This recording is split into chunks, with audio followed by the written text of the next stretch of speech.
Good morning. I'm going to call the HART board meeting to order.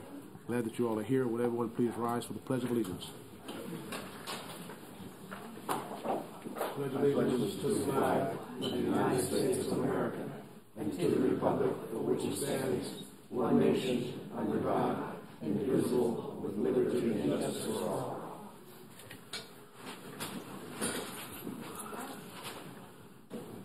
Glad to see so many out this morning. We're going to try to move as fast as we possibly can.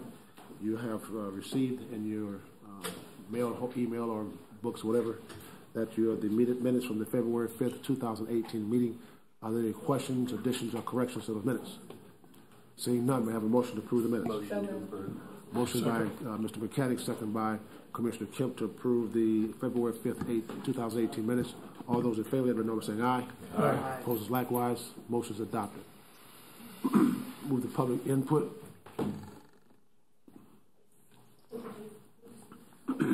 we have a Jeanette Torres who's speak on agenda items. Pardon? Jeanette Torres. Jeanette Torres, yes. Jeanette Torres, Ms. Torres?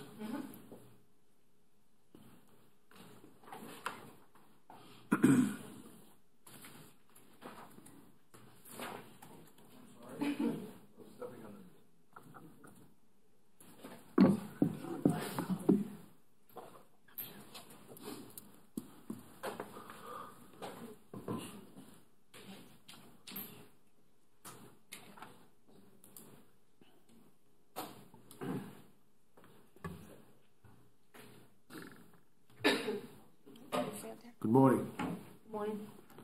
The microphone. Step to your, there you go. Good morning. Good morning. I just wanted to let people know that Yellow Cab is still giving us problems. They're actually, since February, making me wait 2 hours every time they're going to pick me up or drop me back off. And it doesn't matter what I do, I'm still having the issue. Okay. Is there anyone from staff that could talk to Yellow Cab about this, Mr. Smith? Yes. We'll get someone from staff to talk to Yellow Cab about this. Okay, and also the HART Plus has told me that they don't have to pick us up door to door because the manifest doesn't say we're visually impaired. The manifest doesn't say you're visually impaired? Right, so they don't have to pick us up at our door if we live on the 3rd floor. We'll correct that too. I guarantee you we will correct that. All right, thank you. You're welcome.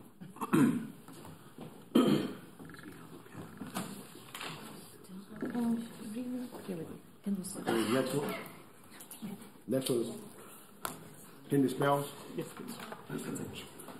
Henry Spells. Good morning. You have 3 minutes, sir. Hey, can somebody inform me what we're talking about? Cause I want to talk about the 275 LX thing. Well, we're on agenda items now. Okay, if that's part of your agenda items, I would like to talk about the 275 LX.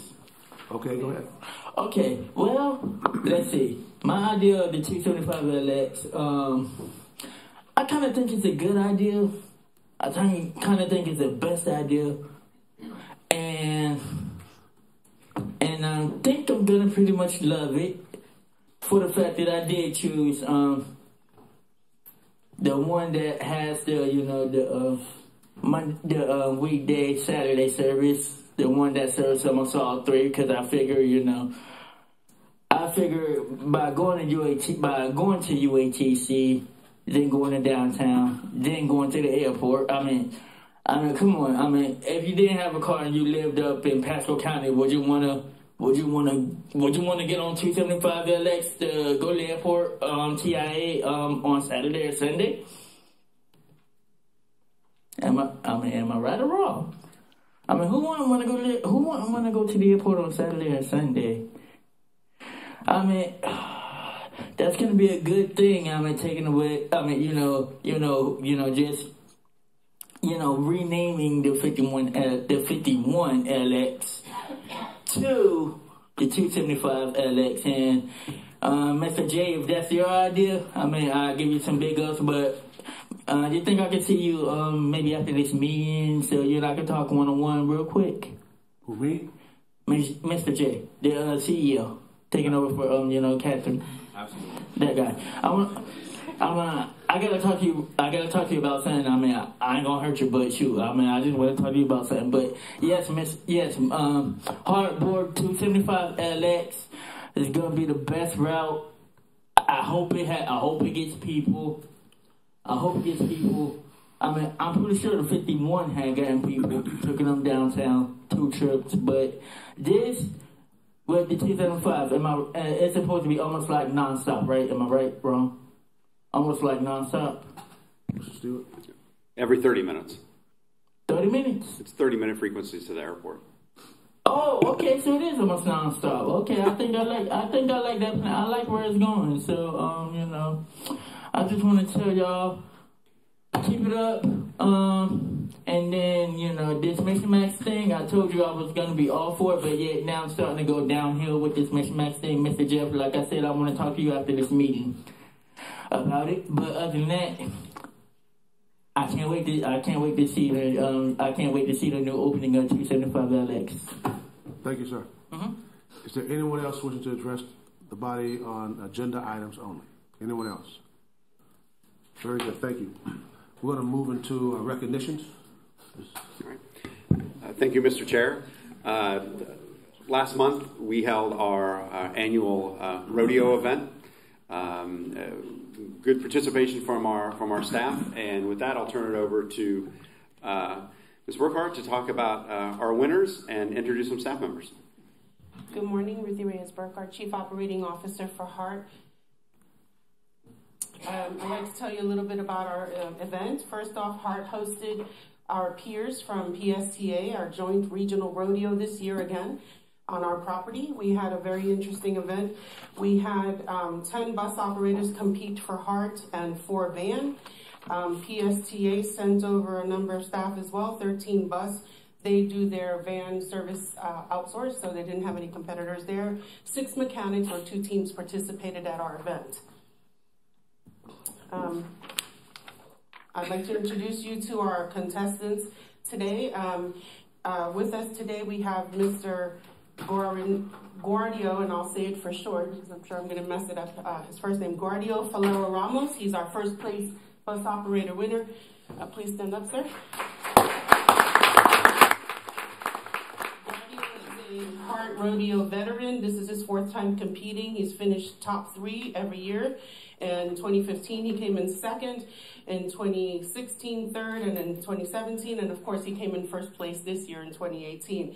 With his beautiful wife, Taina Lopez, he has a 9-year-old daughter, Tailanis, and 7-year-old son, Giovannis. Keep an eye on the dance floor. This guy's got rhythm, and he took over our rodeo with that. After 5 years with HART, Guardio still enjoys delivering great driving and customer service, and he was awarded Operator of the Month in May of 2017. Thank you, Guardio. Thank you. With us today, we also have our van operators that competed and won. And we have with us Mr. Alfred Patterson. Sir. Mr. Patterson is our first place van operator HART Plus winner. This is not a Gator's first rodeo. While he spends most of his time operating a HART bus, HART Plus bus, he's also cross-trained to drive HART van. This is not his first time competing in the van competition. He's competed in the local rodeo 2015 and 16 and 17, and of course he took first place in 18. Married to his lovely wife Jeanette, the couple has 4 grown children. This Gator enjoys fishing, drawing, painting, and while he isn't competing with traffic in Tampa. So thank you, Mr. Patterson. And 2nd place, Miss Vickers, Miss LaShawn Vickers, and I'll give a little history about her. Thank you, Miss Vickers. Miss Vickers started with us in customer service and then left us and moved over to van, and she's been a van operator since July of 2012. She's been in the top 10 on-time performers for so many consecutive months we stopped counting. She also has been awarded Operator of the Month. Miss Vickers also has 1 daughter and 2 sons, and this is her very first rodeo competition, and she came in 2nd, so congratulations, Miss Vickers. This is just a shot of some of our rodeo judges. You see Mr. Burns there, and I'm sure you see Mr. Campillo. And of course, the bus going through the cones there. Just a little bit about the rodeo. The competition allows our operators to give a little bit of bragging rights to themselves as they compete against their fellow competitors and show their skills out there on an obstacle course filled with cones and a couple of tennis balls. A lot of competition bragging rights, but at the end of the day, they get to compete at the state level, which will be going to the weekend of April 27th. And if they win the state, then they'll go to international, which is hosted here by HART at the ACTA competition here in May. So congratulations again to our winners.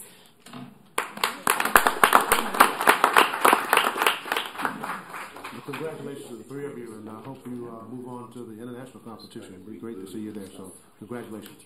Thank you. We now have approval of the consent agenda. Any questions on the consent agenda? Seeing none, we have a motion to approve the consent agenda. So moved. Second. Motion by Councilman Suarez, second by Mr. Melendez. Seeing no further questions, all those in favor, let me know by saying aye. Aye. Opposed, likewise.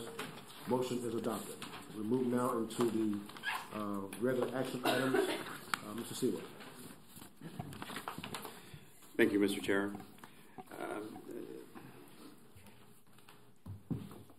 This morning, I've asked Mr. Sharamonte from T-BARTA to present on the memorandum of understanding that has been discussed with T-BARTA as well as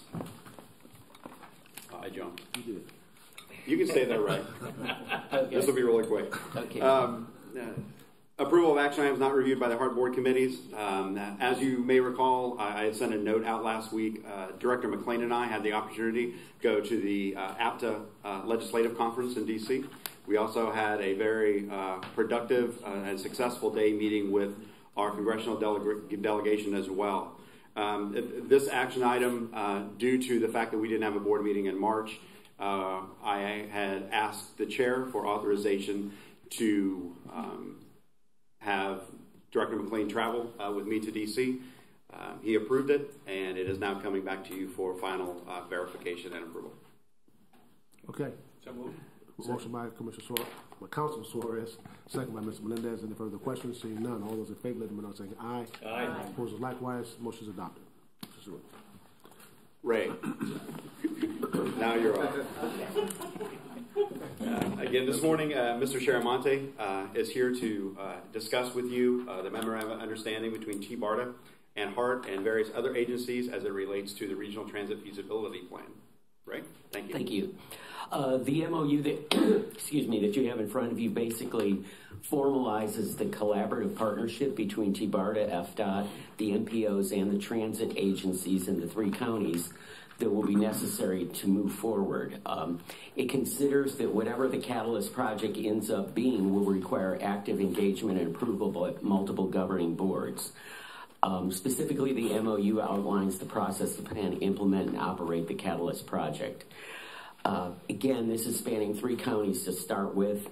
It's imperative that now that T-BART has been repositioned in the manner in its current role, that we move forward together and acknowledge that we all need to work on this together. So it directs T-BARTA to seek input from the MPOs and transit agencies in our 5-county footprint and specifies concurrence between Pasco, Hillsborough, and Pinellas on this first Catalyst project.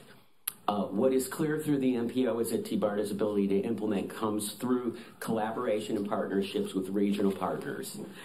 The MPO has been approved by Forward, Pinellas, and PSTA, also by the Pasco County Transit Agency, which is part of their county government, and of course T-BARTA.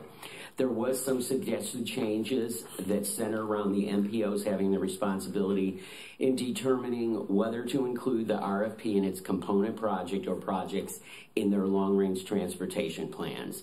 Obviously, that would have to occur if you're ever going to use federal funding, so the MPOs are a critical part of this program. The MPOs will also have the responsibility for ensuring development of coordinated and complementary multimodal transportation plans and network to support the RTFP, which is the Regional Transit Feasibility Plan.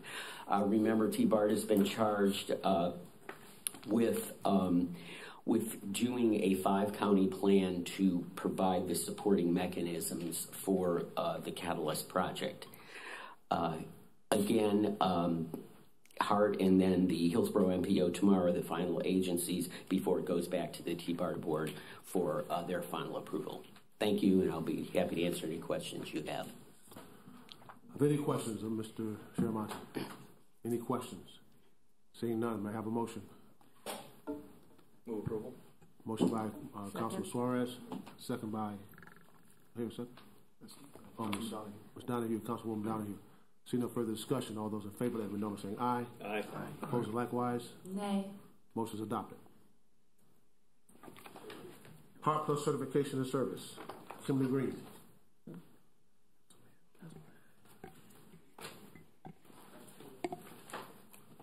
Good morning, Board. Lena?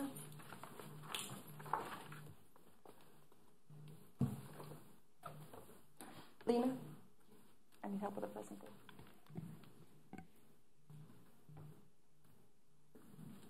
Yes, Mr. Good morning. Thank you, Mr. Chair. Before, as we get the presentation loaded, I wanted to talk a little bit about the presentation this morning. A couple of months ago, we have had a lot of public speakers concerning our paratransit service. And we made a commitment to you to come back to you in a couple of months with an overview of the paratransit service that we provide, how a member of our community would become eligible for that program, the process that we have for registration, the process of our patrons reserving the service, as well as the service itself, and what are the federal mandates and the federal rules surrounding that service. So today, we are bringing this presentation to you. Kimberly Green will be presenting it from our customer service and paratransit realm. So with that, thank you, Kimberly. Thank you. Can everybody see the presentation? I see it's not on the screens. Thank you. Good morning. I'm Kimberly Green, Manager of Customer Service and the Paratransit Program. And today we're going to talk about the programs and a little bit of the process going through. This first slide has a lot of information on it, but it basically is the code of federal regulations that tells us that all transit agencies must provide a paratransit service to ADA eligible customers within a designated area, which in the last paragraph it tells us that it's 3/4 of a mile from our local bus route. So this is the legal portion of it that tells us that the agencies must provide the service. And we wanted to start off with highlighting some of the points that some of our customers have brought up to you in some of the board meetings, which are booking challenges through Yellow Cab, extended booking wait time, late pickup or drop off, lack of notification about delayed services, vehicle reliability, transporting service animals, ADA announcements, seatbelt restraints, and customer address location challenges. So see, these are some of the items that the customers have brought to you to some of your meetings. And we're going to start off. The HART Plus program can basically be summarized in 6 steps, which include the interview process. I'm sorry, I skipped one. The application process, the interview. We have a determination process. Then the step where the customers book the trip, we schedule the trip, and at the end we deliver the trip. And I'm going to detail all of these steps in the following slides. HART Plus is a door-to-door service, public transportation for customers who have a disability that impedes them from riding the local route. And this is the key here. Keep in mind that all of our local routes are ADA accessible. They can be lowered, they have a ramp, and we have access for wheelchair as well. So this is where that key is really important. Those customers who, despite the service on the local routes, cannot ride the local route, they might be able to qualify for the HART Plus door-to-door share ride service. The first step is our application. Customers can get an application online through gohart.org, or they can call into our customer service call center and we'll mail them an application within 24 hours. The application sometimes seems a little bit long. It actually is English and Spanish, so it's several pages, but it's pretty easy to complete.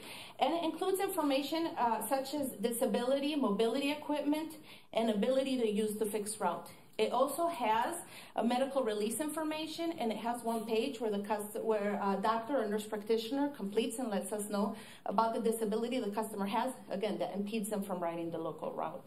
Once we receive the complete application, it takes us, usually it's a little bit quicker, but we do, the longest it would take us is 48 hours to get, to contact that customer and schedule the application. So those are being done pretty quickly. Our second step is the interview. In the interview, Ms. Roberts, who we have her today, she's our eligibility coordinator, and she's back in the audience. She does it in all of our interviews, and she will review the application, all of the information in there, the disability and medical conditions that impedes, again, a customer from riding the local route.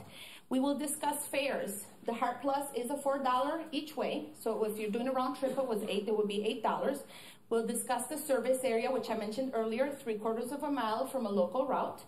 And we'll talk also about trip booking and canceling and how to do those different steps. We'll also talk about ready window. We have a 30-minute ready window. I'll talk about it a little bit more later on. But basically, if a customer says they want to be picked up at 8, we let them know that the van can show up as early as 7:30. So we have a 30-minute wait window that we can show up to pick up a customer. We'll talk also about no-shows, which means a van arrives and a customer might not be there. We consider that a no-show. And we also talk about the 5-minute wait time, which is if a van arrives, the customer has 5 minutes to board the vehicle. We also talk about personal care attendants for those who qualify, and also customers are able to ride with the guest, and we'll let them know how to book that trip as well. We'll talk about little tips and also other ways of tips and tricks of booking and using the service. Our next step is the eligibility. It's on the same slide because we basically do that usually with the same day, if not 48 hours after doing the interview. We'll have the determination letter, and Ms. Roberts will have out, if they qualify, the ID will go out with them, and the eligibility letter, and once they receive that, they'll be ready to book trips. So it's pretty quick turnaround from the interview. Our next step is the booking. It's done by our customer service team. So customers ready to book, they got their ID, they can give us a call, and we'll discuss several steps to book the trip. We'll discuss address of origin and destination, companions and personal care attendants, mobility devices if they might be traveling with a wheelchair or other mobility devices. We'll talk also about the time between trips. If they have an origin and destination, a return trip, then we'll talk about that as well. And we'll talk about this is one important thing that customers ask a lot about is the drop-off time versus pickup time. We do recommend to customers that they book by the drop-off time. At what time do they want to get there?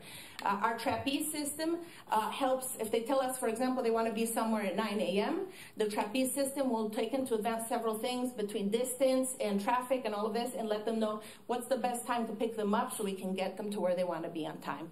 So this is one of the ones we recommend, but we'll also book based on the time that they want to be picked up. We'll negotiate time also. So if a customer tells us they want us to pick them up at 9 a.m., we know that we have more availability at 8:45. We'll try to negotiate. But if they definitely want to be picked up at 9 a.m., we will do it. But we'll try to negotiate to get the best use of the vehicles and place everybody in a better way. Negotiation. And at the end, we'll do the trip confirmation. We'll read each one of these steps. So from the day and the date to the time, the addresses, we'll repeat them all over, and we'll ask the customer if it's okay, and that's how we do our booking. And at this point, the trip is basically guaranteed. So this is the point where they already know where they're going, and we schedule that for them. Some of the things I have in here noted is impacts to a perfect booking or something that would take a little bit longer. So we have a not authorized caller. We do take the privacy of our customers very seriously. So during the interview and the application process, they'll be asked if somebody can speak on their behalf, even to check the status of their case or to book and cancel a trip. So if a person is calling and they're not authorized, we're not able to give them any information on the customer. So sometimes that becomes a little bit of a delay on the phone call. And another one is, again, we have others, but these are kind of the main ones.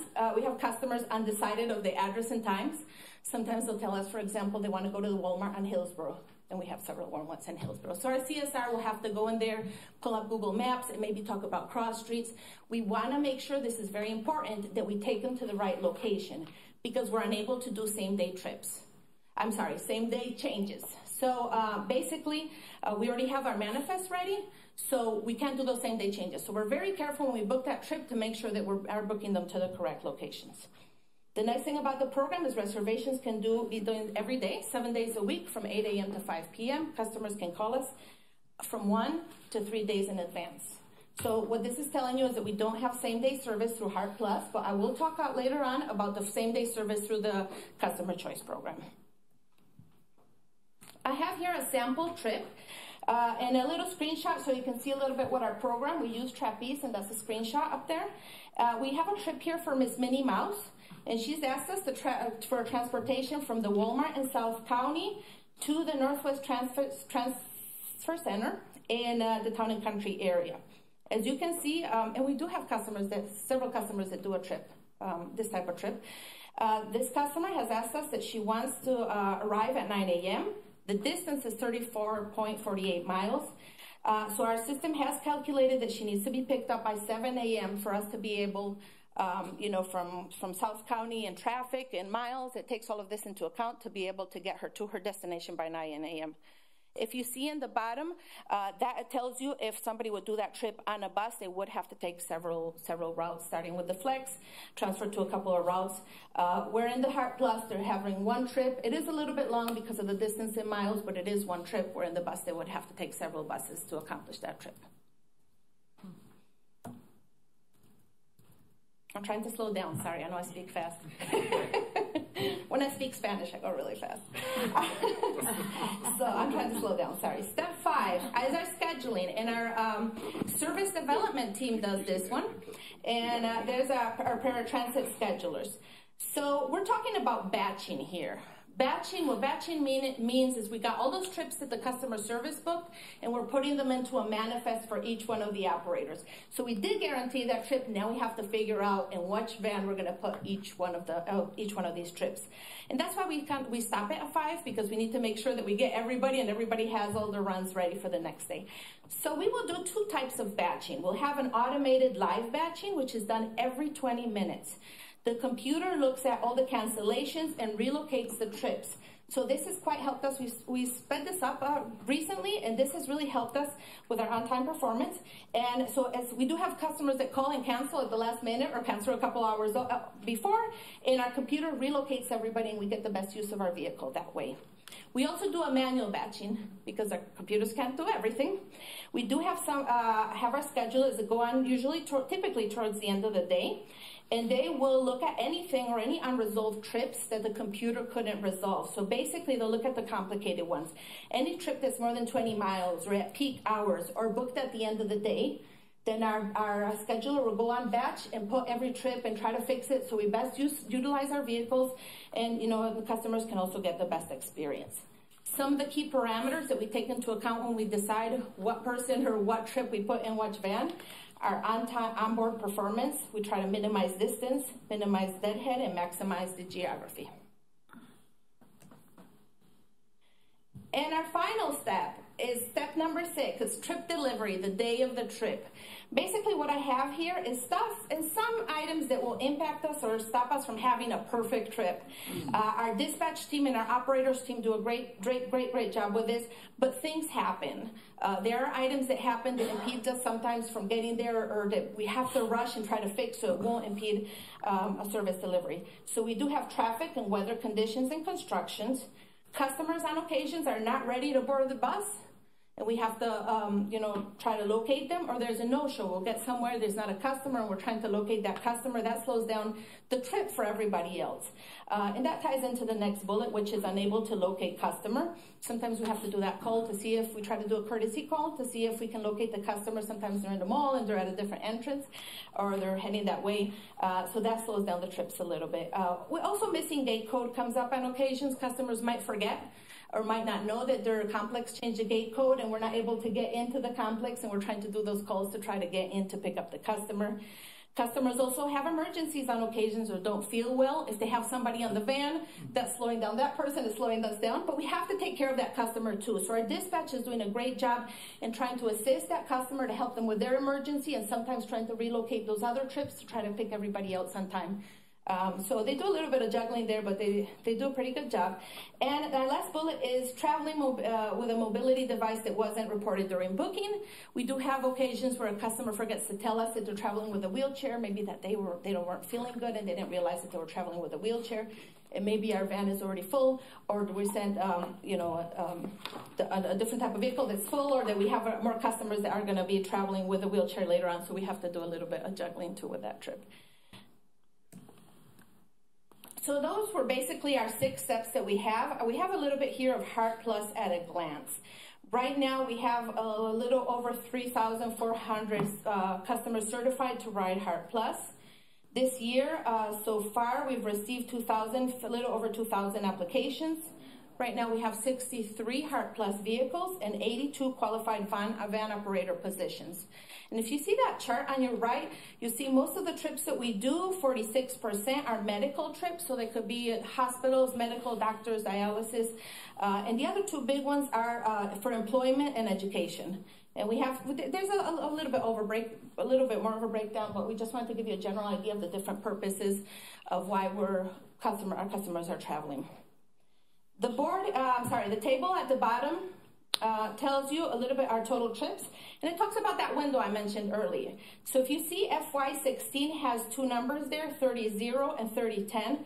At one point in 2016, we had a 30-minute window, a 30-10 minute, which meant we could show up 30 minutes before that time and 10 minutes after.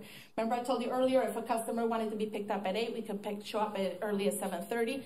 We could also show up 10 minutes early. We did change that partly through the year, so that's why you see 2 different windows in there. But our total trips for 2016 was 139,753.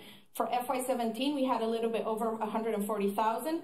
And so far this year, FY18, we've done 63,326 trips. On FY18, you'll see that our on-time performance in window, which is that 30-minute window we were talking about earlier, we arrived in window 85.90% of the time. And we did get the customers to their appointment 97.69% of the time. So we might have shown up a little bit out of the window, but 97% of the time they did arrive to their destination within their appointment time. And you have the numbers there for FY17 and FY16 as well. Our customer choice program. So earlier I mentioned to you that we, through HART Plus, do up to from 1 day to 3 days in advance. Our customer choice program is our solution to the same-day service. I believe earlier today you approved the new contract for the customer choice program. So we will be having. Did we do that? Yes. Okay. I just didn't want to say if we hadn't approved it yet. Sorry. We will have 2 providers now providing the customer choice program. So I think that's going to answer a lot of some of those bullet points we talked about at the beginning. We will have now 2 agencies that will be offering transportation same day for our customers. Our customer choice program so far, let's see, in 2016 we did 41,661 trips. In 2017, 73,400 trips. We had a 44% increase. And this year so far, up to February, we've done 5,862 trips through Yellow Cab Customer Choice Program. If you add all of those 3 numbers together, we will get a grand total of a little bit over $127,000. And we have a little bit of a breakdown here to show you estimated savings. Our current average cost for us our in-house cost for a HART Plus trip is estimated to be $34. Project costs, if we would have done those trips, and that's the total on top, if we would have done those trips through HART Plus, the cost would have been a little bit over $4 million. With the Yellow Cab and our customer choice program, we do have an estimated savings of $2,289,000. And I have here the next slide is our next steps. This next program, we actually did some testing on it on Saturday. So we have some changes in our IVR, which is our interactive voice response system. We are going to have something that I think everybody's going to be thrilled to listen to, especially our customers. We are testing our 10-minute call, which means as customers now, soon, will be getting a call 10 minutes before their van arrives. Right now, on occasions, when dispatch has a little bit of time, we're able to do those calls, but we are working on the automated system that will give them a call 10 minutes before. We did some testing on Saturday. We had some things that we needed to fix, but at the end, most of the calls did get that call, the customers did get that call, and that was the first test. So we have a couple more tests to go, but it's looking really good, and it's one of the features that customers have told us the most, especially with the weather, that they want to know when that van is arriving, so they don't have to wait outside for those 30 minutes. And I believe Mr. Bracken was going to talk about the next bullets. Greg Bracken, Director of Operations Support, ADA Officer.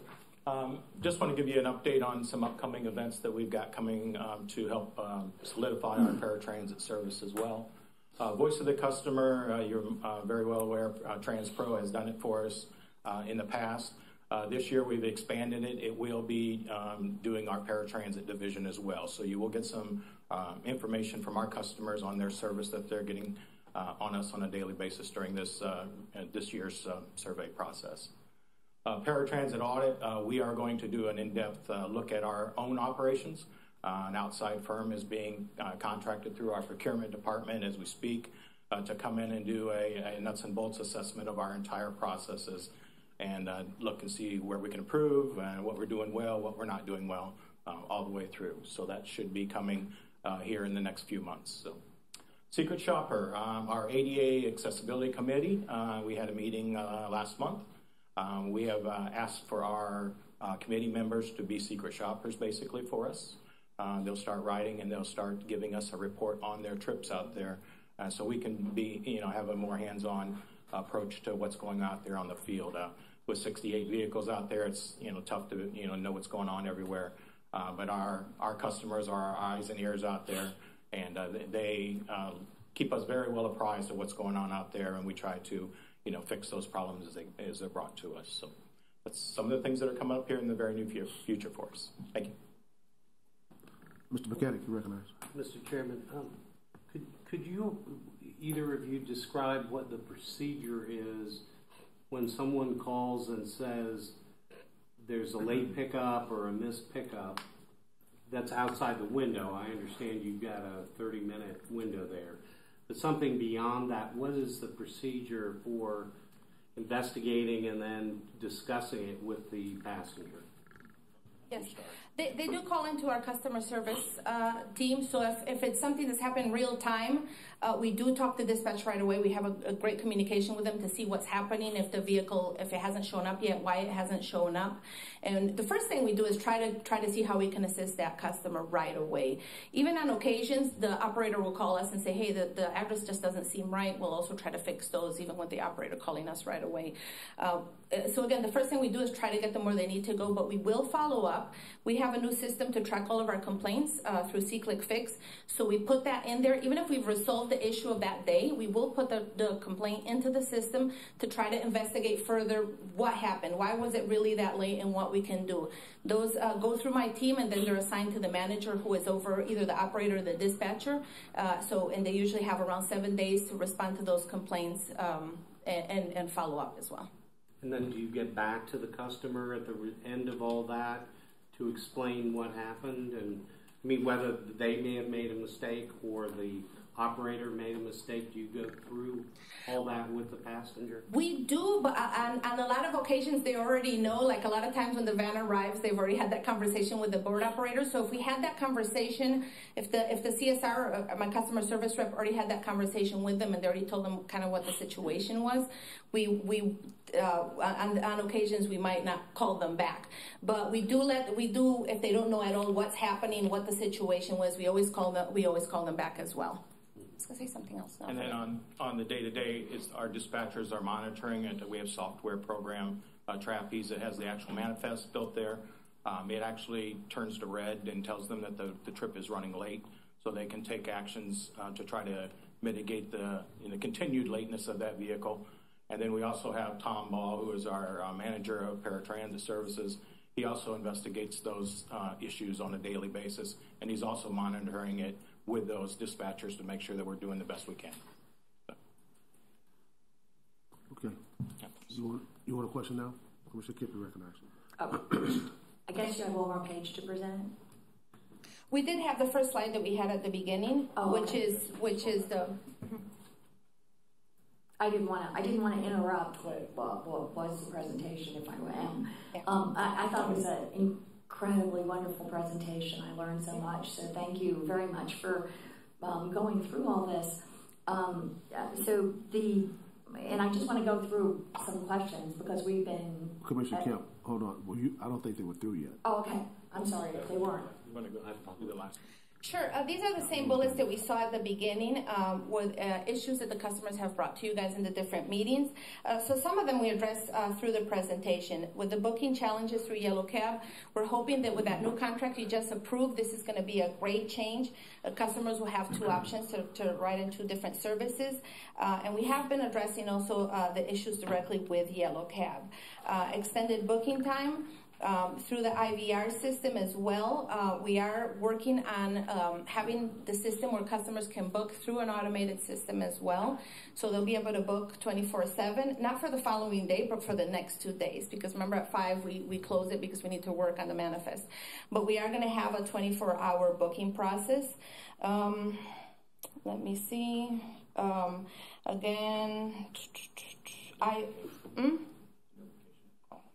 Yeah, and that is true. The notification, the 10-minute notification is going to be very helpful too, because customers now will know for sure that the van is arriving within 10 minutes. So that is, we believe that's going to help with a couple of these items as well.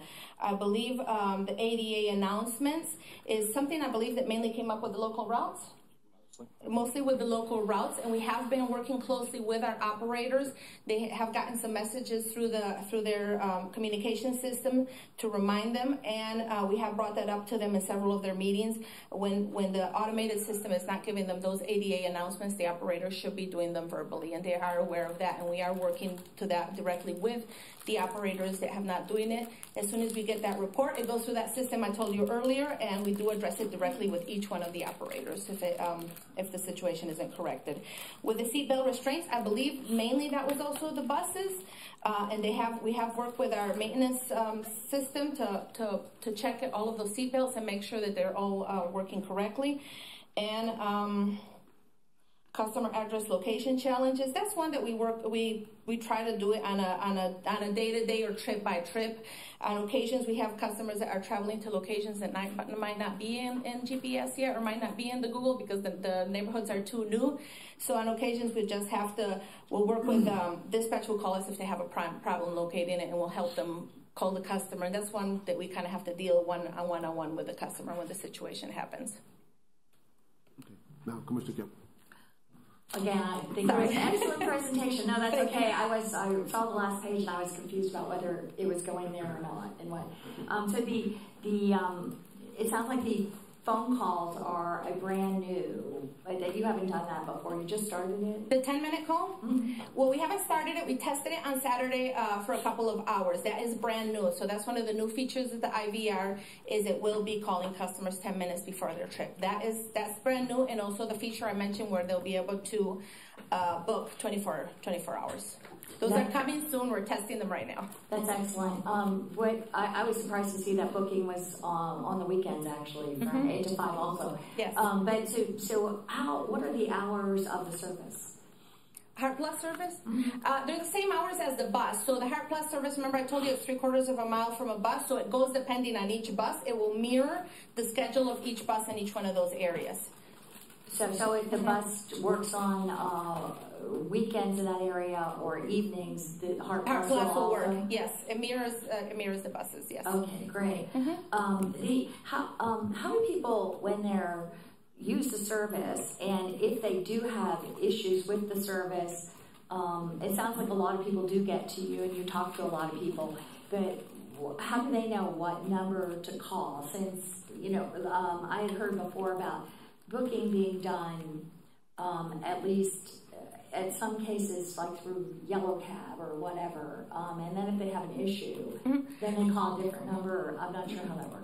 So HART has one main number for anybody that needs to know anything about HART Plus is the customer service number. So all customers will call that number for accommodations and for situations that are going on. You're right, they do call Yellow Cab directly if they want to book a trip. We won't book that Yellow Cab trip for them. They will have to book. They have to call that agency directly and do that same day trip. But for all other situations, they will call us. We give them that number during the interview, and it's also in the application, and they'll receive a writer's guide. And it's the main number that in all our flyers, press releases that we have, it's always the same number for anybody.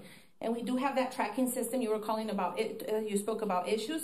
So when they have any issue with Yellow Cab, no matter what it is, they can call us into the customer service call center, and we will log that into the system. And we will assign it to the manager or the director over that program, and we will send it also directly to, in this case, Yellow Cab, so they can start addressing it right away and give us an answer of what happened in each one of the situations. And you said Yellow Cab is same-day service? Yeah, there are solutions for same-day service, and we do 1 to 3 days in advance through HART Plus. And I know you did this before, but so it's also the Yellow Cab is kind of a newer. You just started doing that in the last couple of years. Couple of years? This is 2 years. Completion of the second year. The renewal that you did today, it will start that effectively immediately with Yellow Cab. Well, it's Gulf Coast and what's the other proper name? United Cab. So it'll be two the local cab companies will be sharing the service this year. And our plan is to re-notify all of our current customers of the additional phone number that they can call for United. And Yellow Cabs is already out there, and we'll continue to, the customers will actually have a true choice now, like the title originally said, but we didn't have 2 vendors the first year around.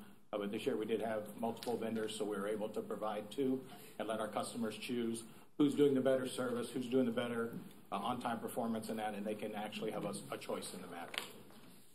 And what is about the percentage of the program using Yellow Cab? Do you know? I'm just curious. I have the numbers, but not the percentage, right? Percentage of the regulars. Oh. Or of your service now? We have.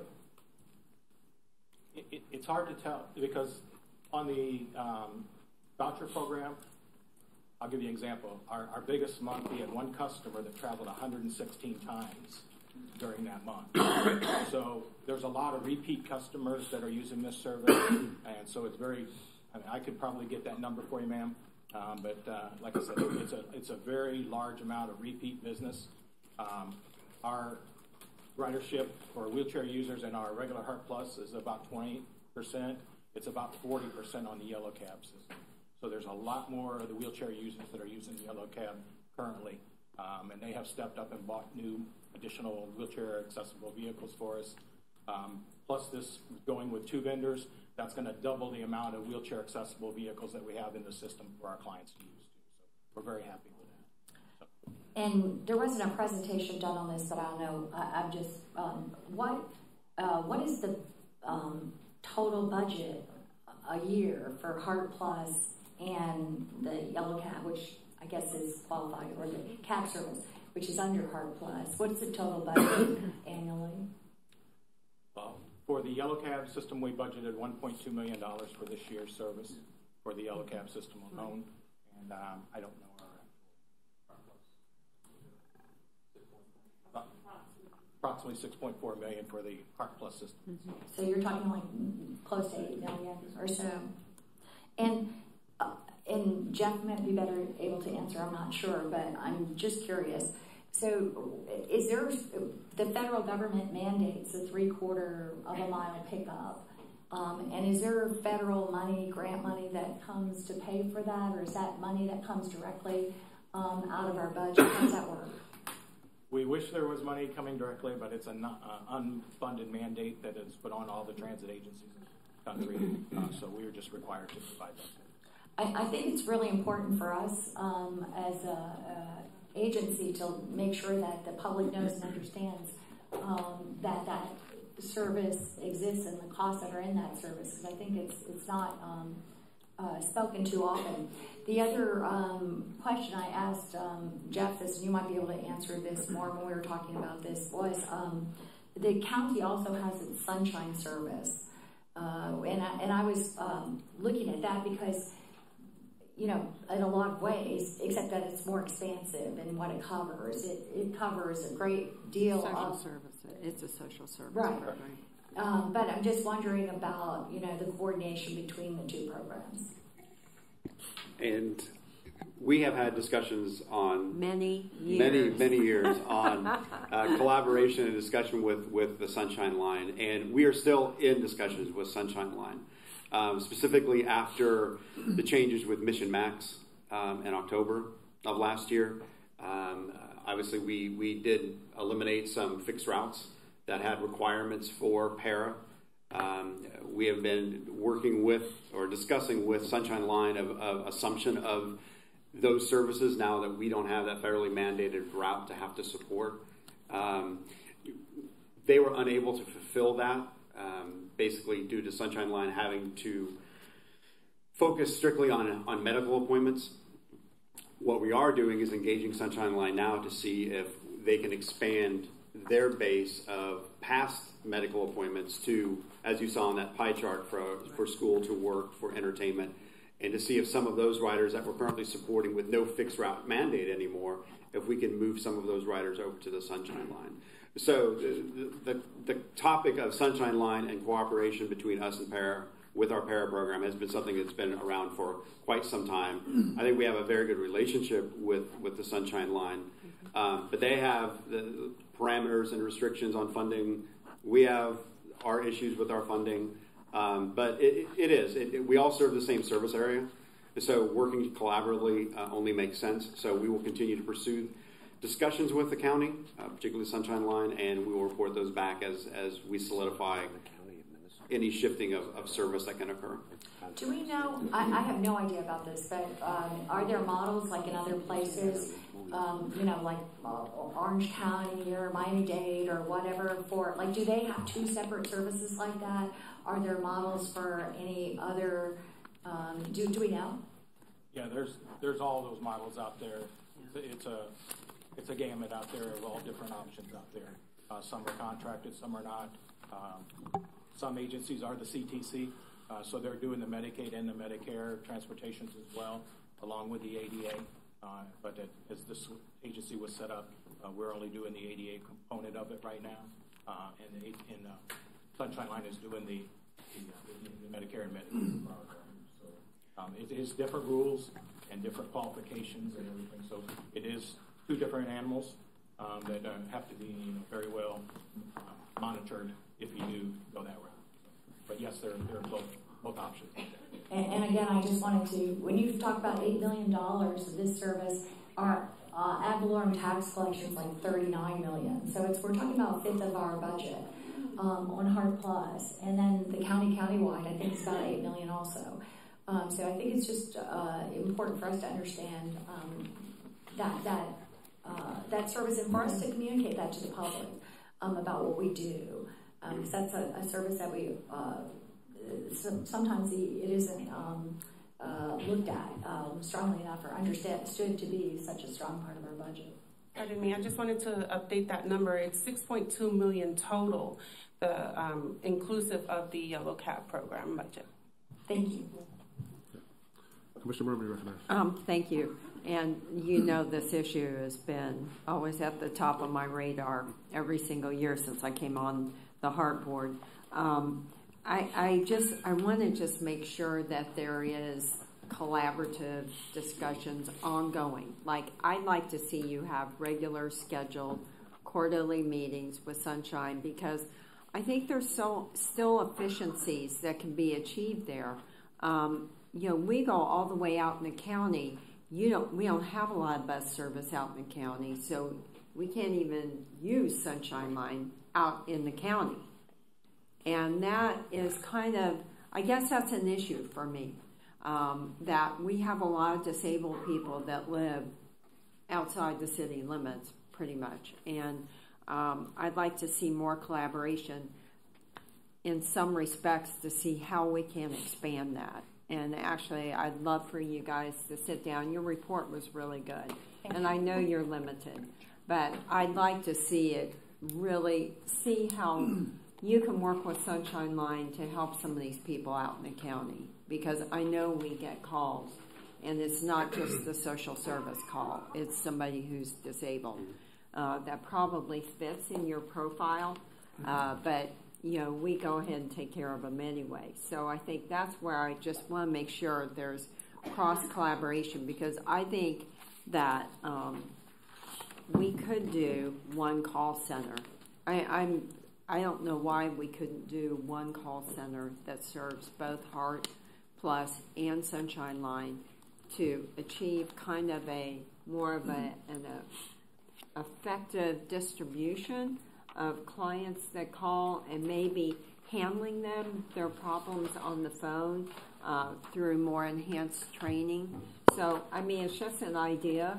I'd love to hear your thoughts on that and have you come back and after you meet with Sunshine Line and really let us know if that's something that we can do going forward, because I've always believed that there are efficiencies here that we kind of miss, and there's so much commonality between the clients. Because I'm thinking of the client first, not just the service.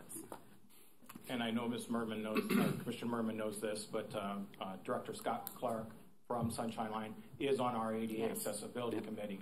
So he is in our meetings every quarter and make sure that we coordinate our efforts there too. Good. Along with EOC, Scott is the EF1. He is the chair of that one, so we work directly with him during our Emergency Operations Center processes as well. So we're very much in communications with Scott on a regular basis. Good. And will you at least meet with Scott and talk to him about looking at maybe a one-stop call center operation that could achieve some cost efficiencies between the two operations?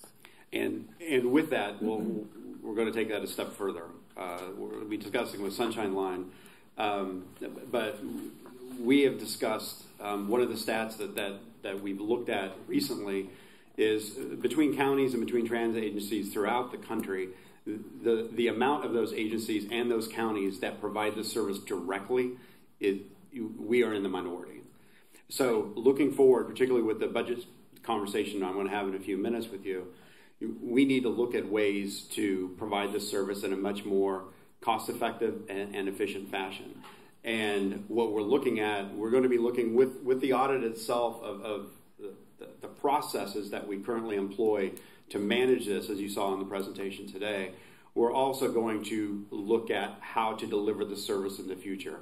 Is it best served with us providing the service, or another vendor providing the service, or a collaborative vendor with both the Hillsborough County and HART providing the service? Right. So we haven't really taken a deep dive in that analysis to be able to come back to you and be able to say, we believe this is the best efficient and most cost-effective way to deliver the service in the future. As you saw with the numbers, this service only grows every year. If it wasn't for our taxi voucher program, we would have a very hard time sustaining this program when we don't have a choice. You saw it's federally mandated. We have to do it, so that would be some fixed routes that we would have to pull back. So we've heard you. We are going to look at the best way to deliver the service in the future. We will work with Sunshine Line, and we'll also get an analysis of the best use of taxpayer dollars to provide this service to these customers. And I just will take a step further. I think I'd like to make a motion to make sure that this board agrees on this and that we collectively move forward. This is a very important. People need our services. They don't have other options. If they don't have this, they have nowhere else to go.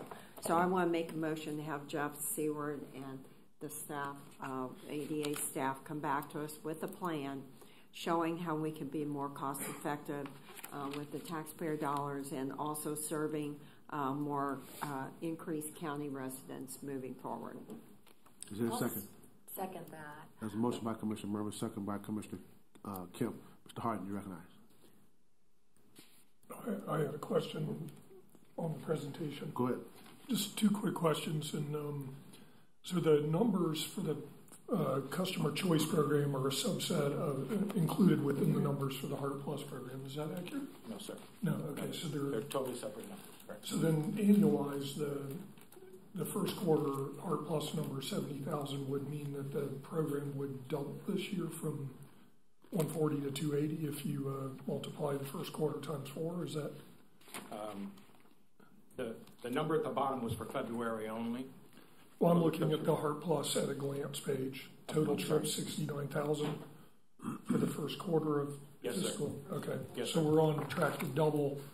Yes, sir. And then the customer choice program, February, 6 times 12 is 72,000. So, okay. We're experiencing about a 9% growth on our paratransit side of the house as well with what Yellow Cab has been doing for us. So we're still experiencing growth on our own side as well. Well, February 5862 times 12 leap is similar to 2017. So the HART Plus side is on track to double this year. To double. Okay, thanks. Councilman Suarez recognized. Chair, before we go, do you want to clear the motion, or There was an opportunity to motion. it's not specific to the motion? Okay, all right. That's a motion by Commissioner Murphy, second by Commissioner Kemp. Is this to the motion? Yes. Okay, you recognize. I'd just like to say, as part of the motion, it doesn't, just as part of that look, that I'd like to specifically make sure that we start to look at and compare to some of the other examples of the transit agencies, and in particular, maybe ones that have, as you said, the alternatives to service, and kind of how that could all put it together. Yep. Okay. All those in favor of the motion, let me know by saying aye. Aye. Opposed, likewise. Motion is adopted. Councilman Suarez. Thank you, sir. I appreciate it. Thank you all very much for the presentation. A couple of things that isn't in the presentation that I want to find out about. And this goes to what the first thing is piggybacking on what both of the county commissioners had mentioned concerning Sunshine Line and what we do in terms of HART Plus. I really believe that there's an opportunity here, since we're already contracting with Yellow Cab United, and that we are able to provide that. I don't know how many vehicles that Sunshine has that is ADA accessible. I assume there's quite a few. And that, I think, is kind of the first thing. Why are they not involved as part of that MOU also in order to provide that type of service? I don't know the answer to it, and that's something for you all to think about. The second thing is that you talked about customer, the last slide you had, the history of customer comments received.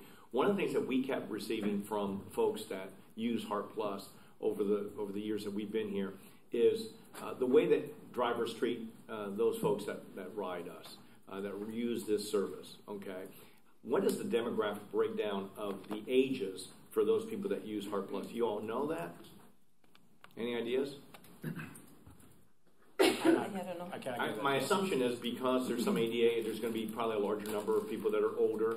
And I have to tell you that I'm a provider of a service called Mike Plus to my mother, who's 80 years old. And when you do not get there at a certain time, based on her doctor's appointment, believe me, the operator at Mike Plus receives a lot of complaints. And so I'm thinking that in terms of how we train folks, there's a unique way to deal with folks that are elderly and disabled that you have to really be cognizant of, because I think that some of the complaints that we've had in the past, there's not a lot of that. We may be following up, we may be everything else. The most important thing to them is, I missed my doctor's appointment, or I'm getting really close to it, I'm getting nervous. And that's something that we really need to make sure that both our board operators and our drivers are aware of, because it really is an issue. Because people will complain, and they'll say they didn't listen to me, even though you told them 5 times that they're going to come on over, because they don't want to have any anxiety prior to them going to their doctor's appointment. That's a big issue. And I think that we might want to look at training some of our customer service representatives and our drivers to make sure that we understand that is, I won't say it's something that happens when you get older, but I have seen it with many people, not only my mother, and hopefully she's not going to watch this on YouTube later on, and that, there is that real anxiety as to whether or not they're going to make their doctor's appointment. Unfortunately, as you get older, that's the most important person in your life almost, because you want to make sure you're always available, and that the doctor's appointments are set in a certain time frame.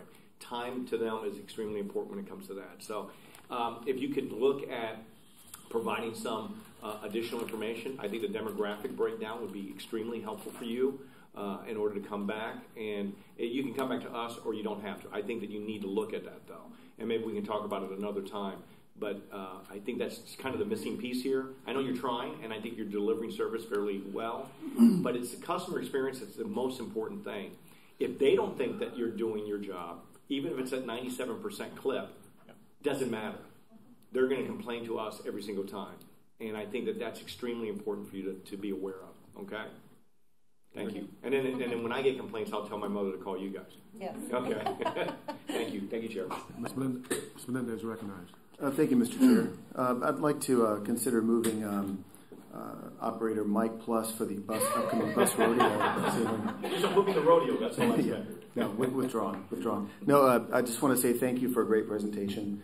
Mr. Bracken, as always, you do a great job. And Ms. Green as well. You know, it's great to see. I wanted to say, you know, we see Greg quite a bit, but you've really done a stellar job. I know, you haven't presented quite as much, and you just did. I mean, you have such a command of the information. It's great to see, and it's encouraging. And also thanks to staff and Jeff for, following up. And I echo the sentiments expressed by Commissioner Merman that, how important this is. And I just wanted to echo that and I really appreciate the ongoing dialogue. So thank you all. Mr. Knight, you recognize.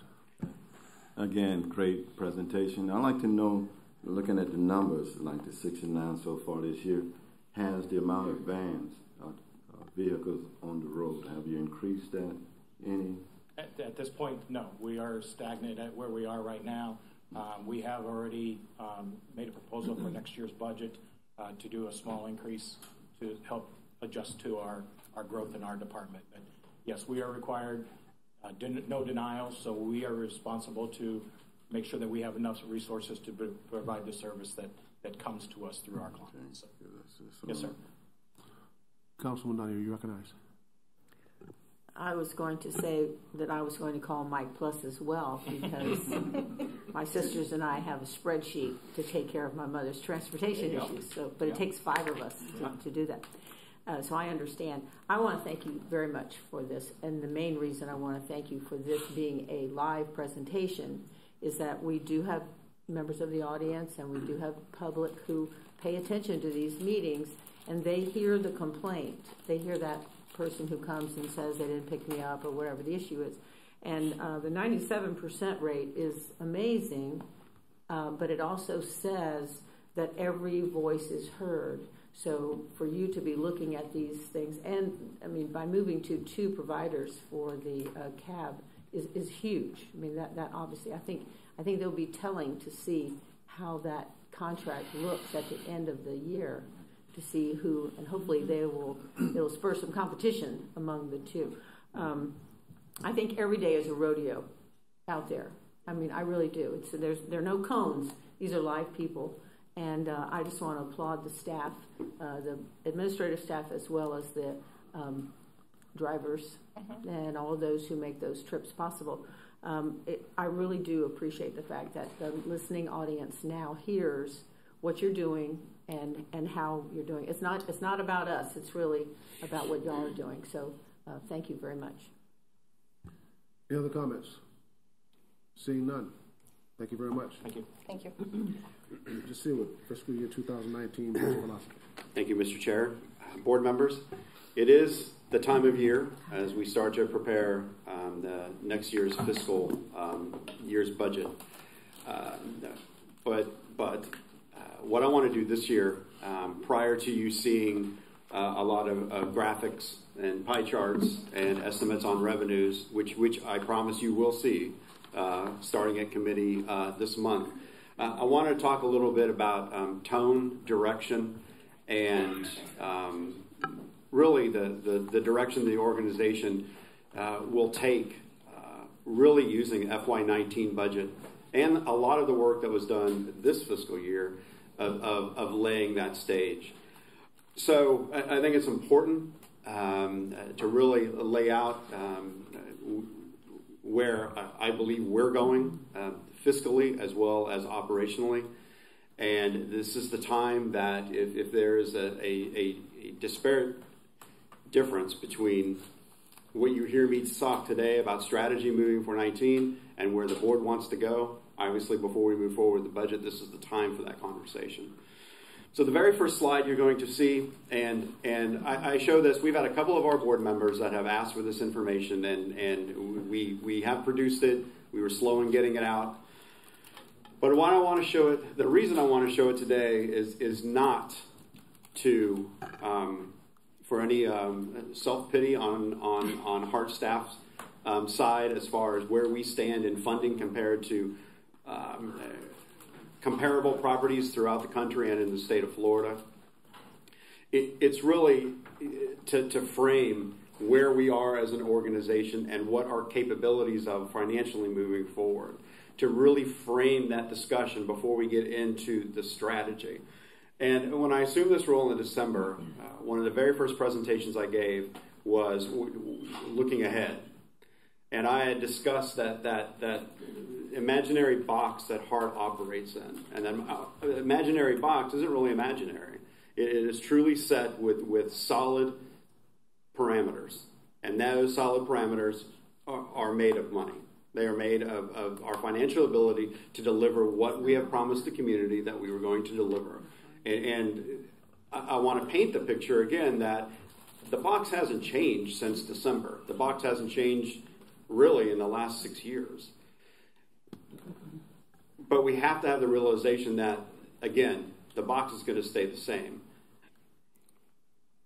My direction with this budget is knowing that that box isn't going to move or change shape without a huge influx of additional or new revenues that currently aren't available, or past one-time revenues that we have been infused with the last year or so, reoccurring over time. It is incumbent upon us to be able to provide that service within that box the best that we absolutely can. So I'm showing this slide again, not to show, not to taint us in any specific position, but just the reality of where we are with our local funding. And 52% of our funding comes from local dollars, and our local dollars are being defined as ad valorem. If you notice the other agencies that are above us, that some receive 47% of their funding from local dollars, which obviously is less than our 52%, but in much greater amounts of money. We can't compare ourselves to that financially. They have legislative ability and statutory ability to recoup those dollars of revenues that we don't have available to us. Again, that's more of a reality check on what we have available and what we can do with that. So this is something that we're going to continue to update as we get data from the other agencies. And really what I'm going to talk pretty extensively here in a few minutes about our relationship with the federal government. And this is a visual that I will be carrying with me when I talk to our delegations, or members of our delegations, of really showing where we stand in comparison with other agencies that are getting asked essentially to do the same thing that we're being asked to do. Provide service. Our geographic area is the size of Rhode Island. And you heard from the presentation today that we have almost a $7 million federal mandate to provide service without the dollars to support that. Those dollars that you heard of today with Paratransit, it's coming out of that $36 million of local funding that you see there.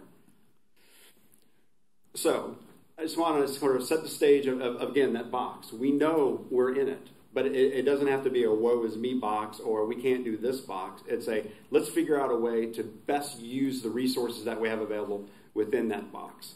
But again, let's talk a little bit about our pressures for 19. And I'm going to just go through them, bring them all up. Pass. Just keep looking. Okay. So I started this slide last year a little bit on what the budgetary pressures are for what we face as an organization. And they're pretty much the same as we faced every year with a couple of key variances. One, we talk about continued increases in personnel fringes and liability costs. That's something that we have seen over the last couple of years, particularly in the fringe side, where our costs were increasing very rapidly when it came to the health care, particularly of our organization, and our liability costs. We are self-insured, and that's a reality in which we have to work within. However, even though it is a continued budgetary pressure, and I would argue right now the way that we're managing it, it's more of a budgetary footnote. We know what those costs are. We have the staff that has worked diligently to be able to reduce those costs.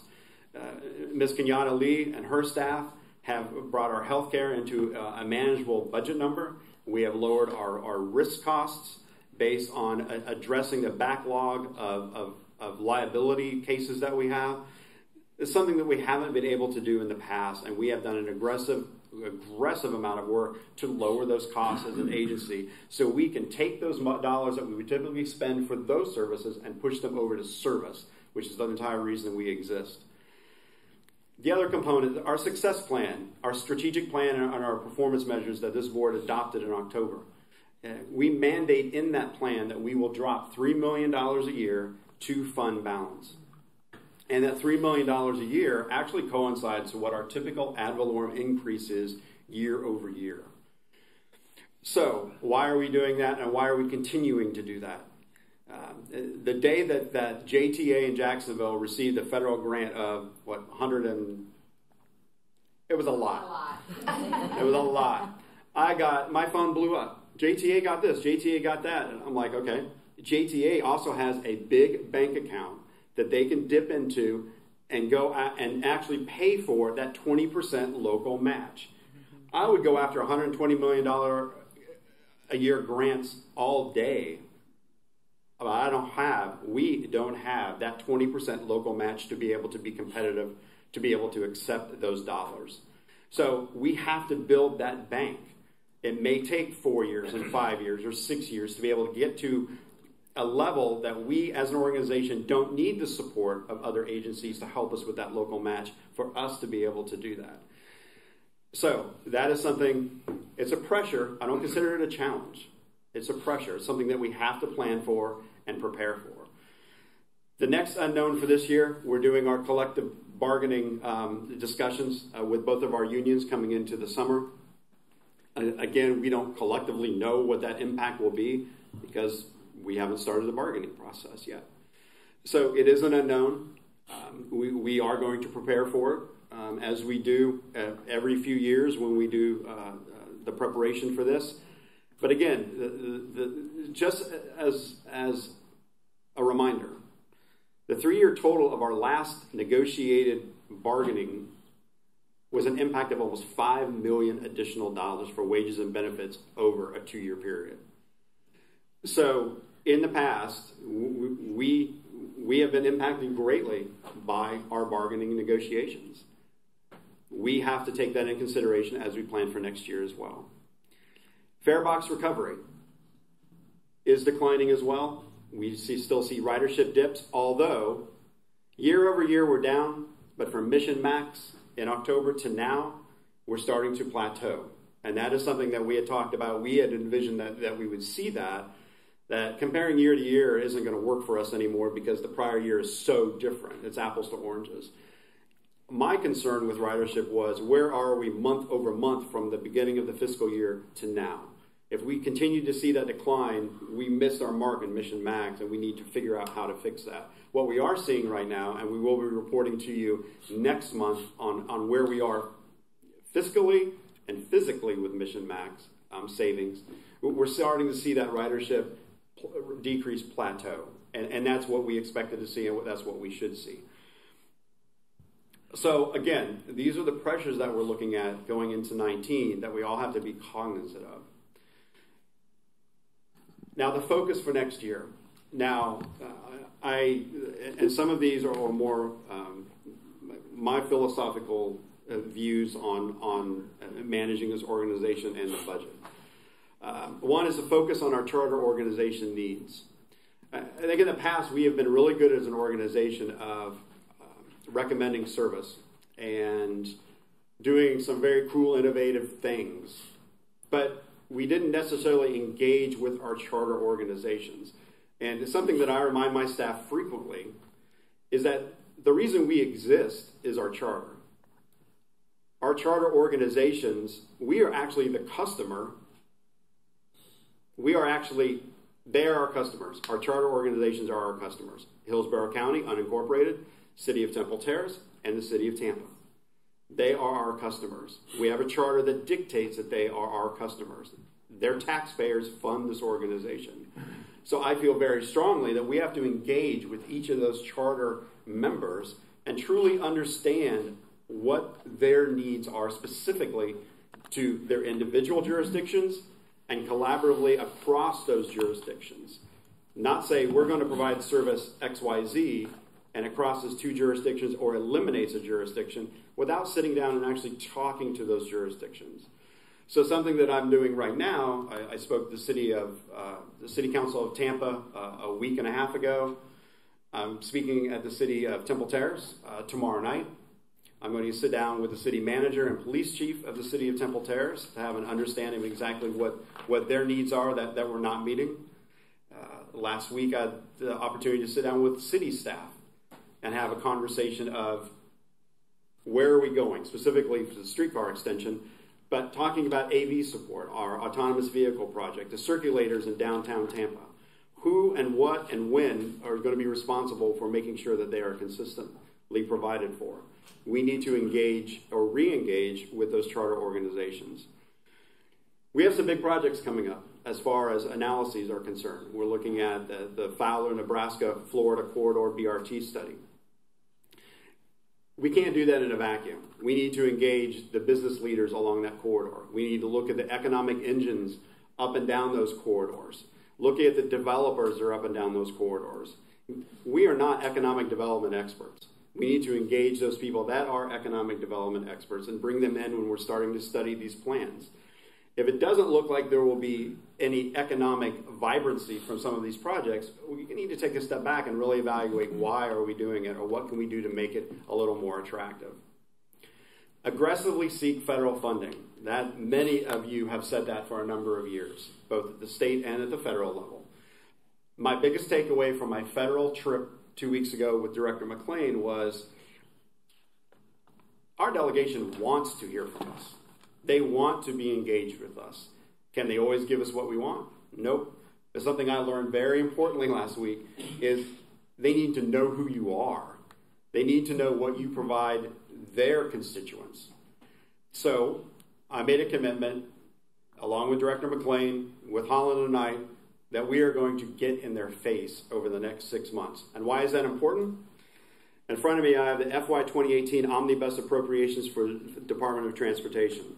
This year approved, signed by the President, $1.5 billion for Tiger grants. That's $1 billion more than 2017 funding. FTA, $13.5 billion for the FTA. That's $1 billion increase over FY 17. $2.64 billion for capital investment grants, $1.5 billion for new starts, $400 million for small starts. State of good repair, $400 million.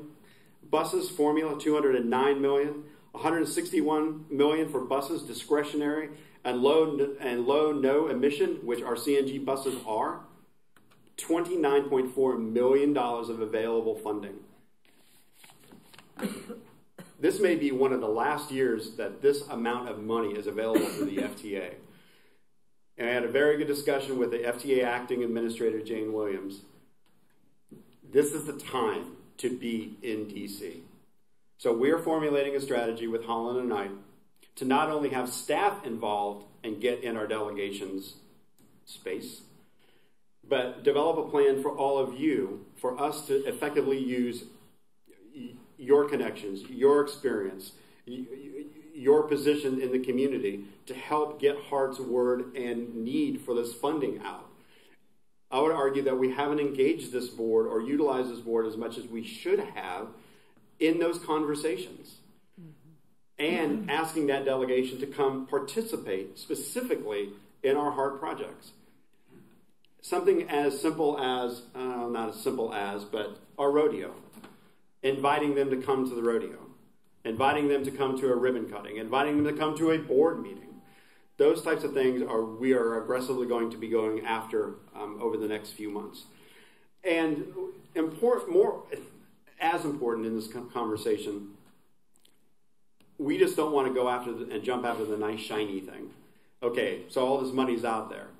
Well, what can we leverage it and use it for? Not just for the sake of getting it, because just getting it requires a local match, which we'll have to work with our partners to be able to get.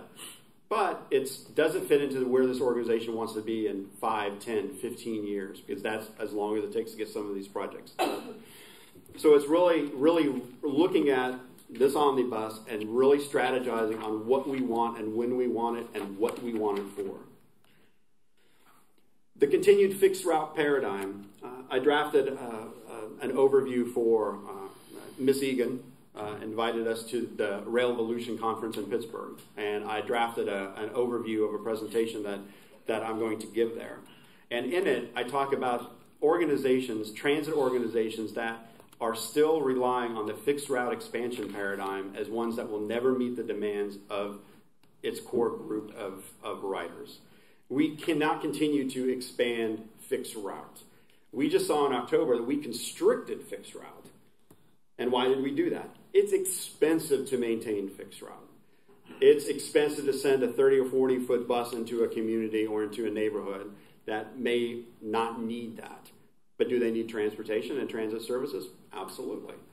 So let's look at, we have what we have. In October, we realigned our system. We have a grid system now. Let's figure out a way to leverage that and get people into that grid, regardless of the mode and regardless of the type of vehicle that we're using. We need to pull people into the grid so they can utilize the infrastructure that we have right now. The solutions for that need to be more nimble and more organic. We need to be able to sprout solutions without 6 months or a year of planning time. We need to be able to, all right, let's address this issue in South County. Let's look at something out in the Brandon area to connect into downtown, into the urban core. Let's look at USF to downtown Tampa. Or let's look at Pasco County all the way to downtown and then to the airport. Had a very good conversation last week with Mr. Lapano. Very excited about the 275LX. But we want to collaborate. We want to do more things together to get people to the airport. With PSTA, my phone blew up again. PSTA is doing service to the airport. That's great. Guess what? We have 4 routes that go to the airport. But do we do a very good job of letting people know that? I'll argue that we don't. So we talked about collaborative marketing efforts, getting people to the airport on public transportation. Let's figure out a way that we can do that. So we need to be more organic and more nimble and pulling riders into that core grid. It's very important. So if you can bear with me, I have a little bit of an animation. I'll kind of show you about what we're talking about. So this is right now our current service grid. And those circles that you see are our current 4 hyperlink zones that we have. So when we're talking about the grid, you can go to the next one. In FY 18-19, we're looking at the 275LX coming down, which we just had our public hearing on. 275LX from Wesley Chapel, Pasco County line, down to the downtown urban core, with a couple additional hyperlink zones in those areas. In the years following, expansion, and they don't necessarily have to be hyperlink zones. They could be circulators or some type of service in those areas to pull people to the grid. But by 2021, there are very few areas in the county that don't have some type of connectivity into our grid. Now, there are areas that don't, based on this current modeling. This is nothing in concrete. This is just the thought process of being organic and being able to grow into the grid over the next few years. However, there are opportunities of solutions in South County. Talk to members of the business community there. Talk to the elected officials in that component of the area. What's needed? What is viable? What can be sustained? We discussed the BRT that we're looking at. Well, what can we do to get quicker, faster service from the Brandon area into downtown Tampa, or the Brandon area to the airport? What can we do to be able to do that? And this is really the backbone of that discussion, of being able to pull people into that grid. So, with that, that's the philosophy that we're moving forward with the FY19 budget development. We and when I say we, I don't mean the board. I mean we as staff. I mean, you have a very dedicated staff to the service that we provide the communities, and they really want to be all for all. They really want to provide the service that everyone asks for, that everyone needs. Want and need is not absent here. It's the ability to provide for that. And I feel pretty strongly that we can provide for a lot of that service if we do it smartly, if we do it efficiently. We really analyze what we provide. Are we doing it the best that we can do?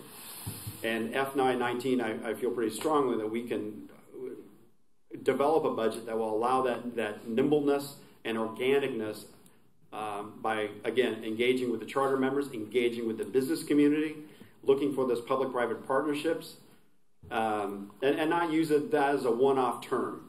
We have a public-private partnership that we just started with ATM revenue. We're looking at almost $200,000 a year that we're going to be able to get with ATM revenue. ATMs up and down our BRT line, up and down our streetcar, out in our transit centers. Look at those. A few $100,000, that's not a lot. When a bus is $500,000, $200,000 is a lot. We can add to that. So with that, I close. Starting at the committee meeting this month, you'll start to see the more detailed revenue projections and the nitty-gritty of the budget. But I kind of wanted just to lay out that philosophical approach to budget development for last year, or for next year. Thank you.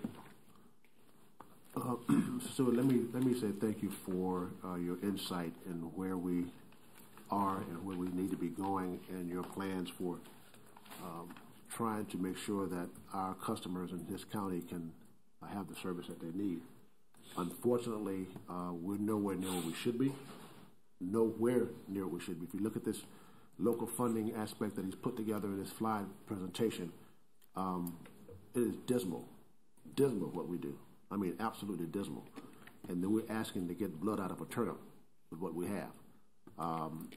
So I'm very pleased to see what your plans are. I want this board, if at all possible, to work with you to try to make these things happen. We start talking about our congressional delegation. Some of us have connections out there in our congressional delegation. We need to start putting in some chits maybe you may have with them. I know I have a couple with some folks that I could start utilizing those. And I think some of us on this board still have those. So we start talking to our delegation. Let's put them in, put their feet in the fire and make sure that they can help us get what we need, because if we don't, we're going to have to continue to start looking at cuts. We don't know what would happen if the homestead exemption passes this year. That could very well affect us tremendously. Puts us in a real serious bind. So I want to thank you for what you've done. I'm here as a board member to do whatever I can to help out, and I hope the other board members will do the same. I really do. So thanks. Any other comments? Commissioner Kip. Thank you very much for the presentation. Just like to point out a couple of things. Even, again, as I always say, there's only one county in Florida that has a sales tax to pay for transit. There's only 2 counties that use their ad valorem tax, and they use it, both of us, Pinellas and Hillsborough, as a ceiling rather than a floor, rather than using it as a starting point.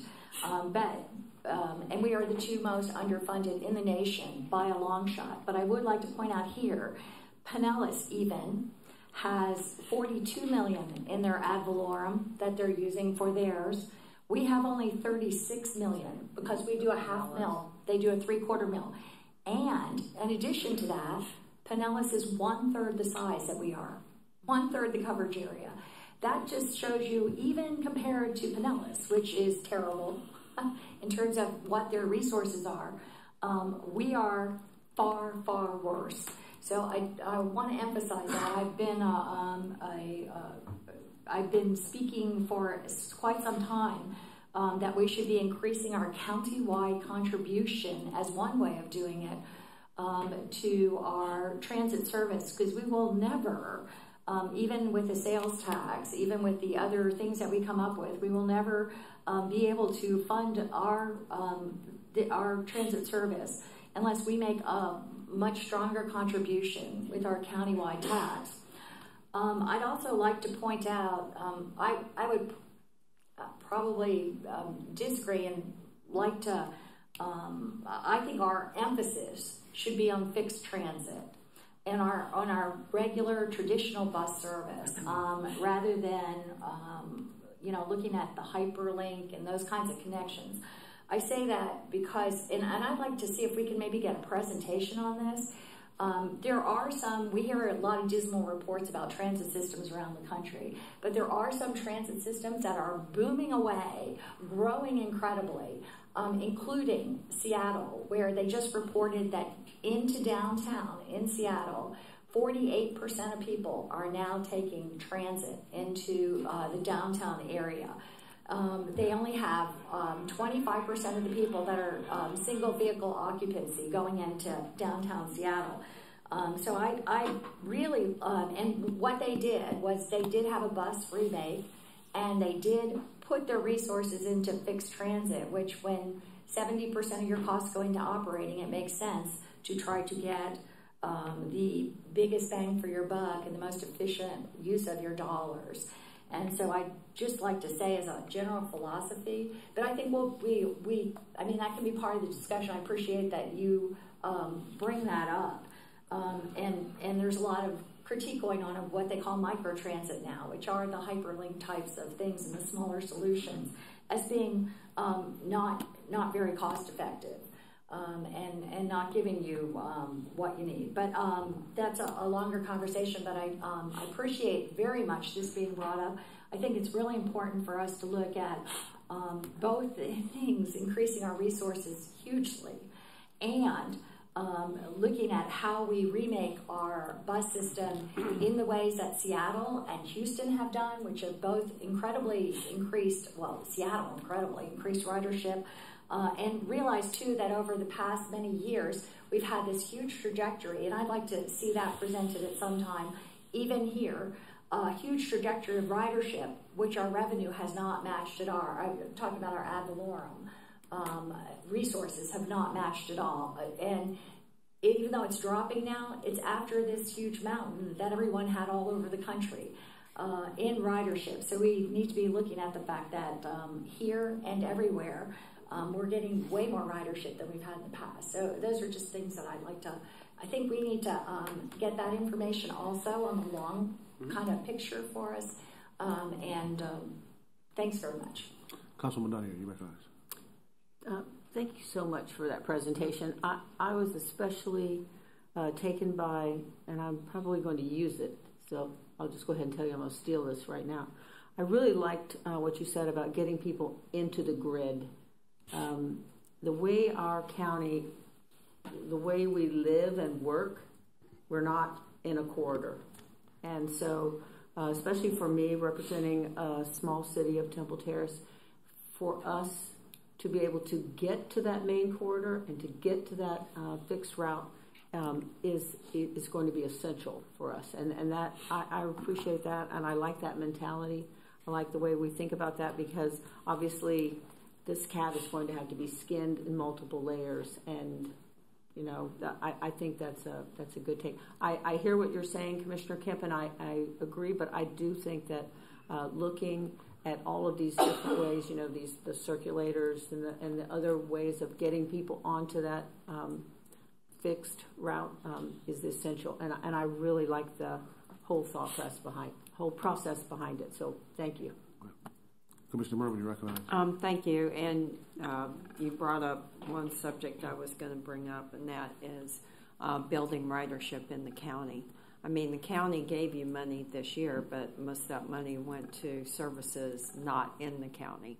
I don't have the exact routes in front of me, but I mean, it really disturbs me that we're complaining about, you know, what we don't have, but we are not providing ridership or any service out in the county. And I just want to ask you if you would please use some of that money that you're going to use for the Fowler, Nebraska, Florida, for a possible route to Brandon, for a Brandon corridor. I think that, you know, I know the county staff, I think, has talked to you, or they're going to talk to you about that, and maybe making try to incorporate some of that Fowler, Nebraska, Florida, maybe part of the regional transit, premium transit plan. But that's just a suggestion. But I didn't see that on your list about the circulator services, and I do think that's how we're going to build up the ridership within these county areas. And Commissioner White and I represent South County. We'll tell you, it's where everybody's moving, and they have no service. Could I ask you a question? You and Commissioner White, since you always talk about South County, how do you propose we get better service in South County or any other part of this county when we look at what we bring in, but no one wants to talk about increasing funding? How do you propose we do that? Well, I mean, that's the chicken and the egg question, because these people down there don't feel like they're a part of HART or any kind of transit service. So when you ask them for more funding, when maybe an increase in taxes or whatever it would be, they're, it's the old, what am I going to get out of this? What's in it for me? And they don't see it. And I think it's just, I don't think we have to approach it negatively.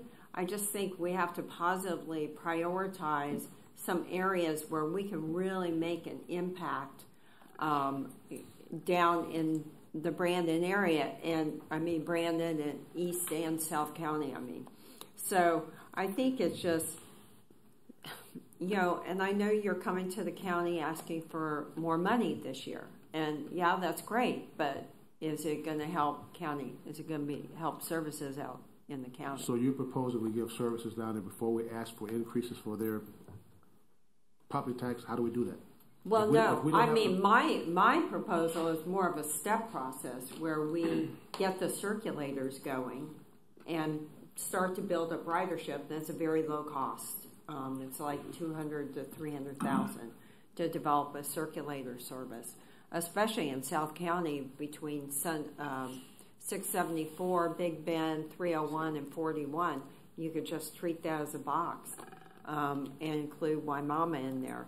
And then other areas where I know we've looked at circulator services. But I think this is, we have to look at, we have almost 1 million people that live outside the city limits. And that's really an important number. And that's, we just can't ignore it any further. We've got to, if we're going to really change the face of this agency, really improve everything, we got to look at it holistically, not just within the city limits. Thank you. That's another debate, but I'm not going to get into it today. Commissioner Kemp, make it short, please. I'd just like to say that by saying fixed transit and whatever, we are looking at it holistically. It doesn't mean that can't happen or circulators can't happen. I'd just like to be clear about that, but I do think we need to have, a professional analysis of how we should move forward in the most cost-efficient way. And I did want to clarify that probably about a quarter of those resources, I'm not sure what the number is, but it was for Brandon Route 60 last year that I had put forward in the 3.2 million that I asked for. That was a major to do more regular service there. But when we're so underfunded like this, we are just, and again, the ferry, I think, would be a great thing for South County. But when we're so underfunded like this, I think we just, anything we do, we stretch it so thin that it is not cost effective and doesn't really work. And I think we have to really start looking at our resources. Looking at something that's like doubling of our budget that we have now. It's really, I don't think we realize how much in crisis and how poor this budget is, what we're working with. Commissioner White, you recognize. Thank you. I've certainly had Commissioner Merman's back on this issue. She's identified mass transit needs in South County. You've heard me personally talk a lot more about roads and automobile transportation because so many people in South and East County utilize the automobile. But my proposal would be number one, better land use planning, which you've heard me talk a lot about at the county commission level. Better routing and planning, which we hear Mr. Seward talking a lot about. Tweaking routes that are less efficient than others and whatnot. And third, my proposal would be to use mass transit, if you will, that's more nimble in nature. And we hear Mr. Seward talking a lot about that as well. So, I'm not going to sit here and tell the world that I have a plan, but certainly there are some of those high-level 50,000-foot view things that I think are worth a further look. And I think all three of those things are getting a further look, which is great. That's encouraging. So, Mr. Melendez recognized. Thank you, Mr. Chair. First, I'd like to say, Jeff, excellent presentation. I think that the phrase that comes to my mind is you brought fiscal reality and awareness of that to us as a board and to the folks watching at home in the audience. I just want to say something very briefly. Circling back to your presentation and your point, not to dismiss or diminish the concerns of the different constituents that have been raised just now. I really feel kind of a call to action, in your presentation, and kind of echoing Chairman Miller's response. I'm on board with acting as an ambassador of HART, as acting as that, an extension of staff, to the extent that my service and my resources and schedule will allow. So I just want to, publicly throw my hat in the ring. I mean, I think I don't know, I'm down here so much sometimes I wonder if I actually work for HART sometimes, but I think what I want to express is a commitment to, you made it very clear this is a timing issue, and it's a federal issue. Now, I don't have the veteran experience or even the service of elected service, the honorable service of Mr. Miller or Commissioner Merman, but to the extent that I can help, if I'm called, I'll go. So just let me know. Thank you. Anyone else? Okay. Thank you very much. Executive Director's report. I'll be quick. On May 7th and 8th, HART is hosting the American Public Transportation Association's Bus and Paratransit Conference. This is one of their largest conferences in North America. Again, we're hosting it. We have complimentary passes that we can provide the board members. I encourage you to attend a session or a couple of sessions or all of it if you can. You will see conversations of what other agencies are doing across the country facing all of the same issues that we are facing. It is a really good opportunity just to see what's going on in the transit communities elsewhere. To that point, we are discussing internally and with the chair of possibly moving the time of the May 7th board meeting to later due to the fact that it's the opening keynote that morning, and we are there speaking, as well as Congresswoman Castor, Senator Brandis will be there. So we would really encourage everyone to come. If we move the meeting up to 10, have everyone come to that opening session. I have been to many APTA events, and I have never seen a good chunk of a governing board of that specific host ever show up. It would be great. I would be happy with one or two. Chair, if I could ask a question procedurally, should we just go ahead and make a motion to have the board meeting later so that we have enough time for public knowledge that we're going to move the... How we were pushing out information for women in the industry. And then, as well as our employees we also feel that our employees are very good and very dedicated at serving our patrons and working very hard to improve HART each and every day. And we appreciated the fact that we were given this opportunity to actually celebrate them in such a public way. So it was a really good program. A lot of the individuals that were involved and saw themselves on the monitors, they were very proud of it and wanted to share it with their family members. So it was a good opportunity to share individuals that work here with our community and both internally too with our employees. So it's a great program. Thanks. Thank you. Is it? Okay, thank you. I don't have a report today, so we're going to move to the General Counsel report. Good morning. You may remember back in late 2017, you postponed the CEO search in order to provide an extended period of time for Mr. Seward to to serve in that capacity with the possibility of extending that role on a permanent basis. I believe as Director Mechanic in that same meeting suggested we look at setting up an evaluation process that we begin sometime around April. This being our first April meeting, we are suggesting that we are prepared to move forward with that process. We have a couple of decisions and directions we need from this board. First of all, we've never previously had an executive committee. Historically, this board has done the evaluation of the CEO directly, pursuant to an evaluation form that was part of her contract. So first, the question is whether this board wants to do that evaluation directly as it has in the past, or wishes to have that done at first on a preliminary basis with the executive committee. And then the second question is, do you want to use the same forms you've used in the past, or do you wish for us, the staff, to evaluate a new form?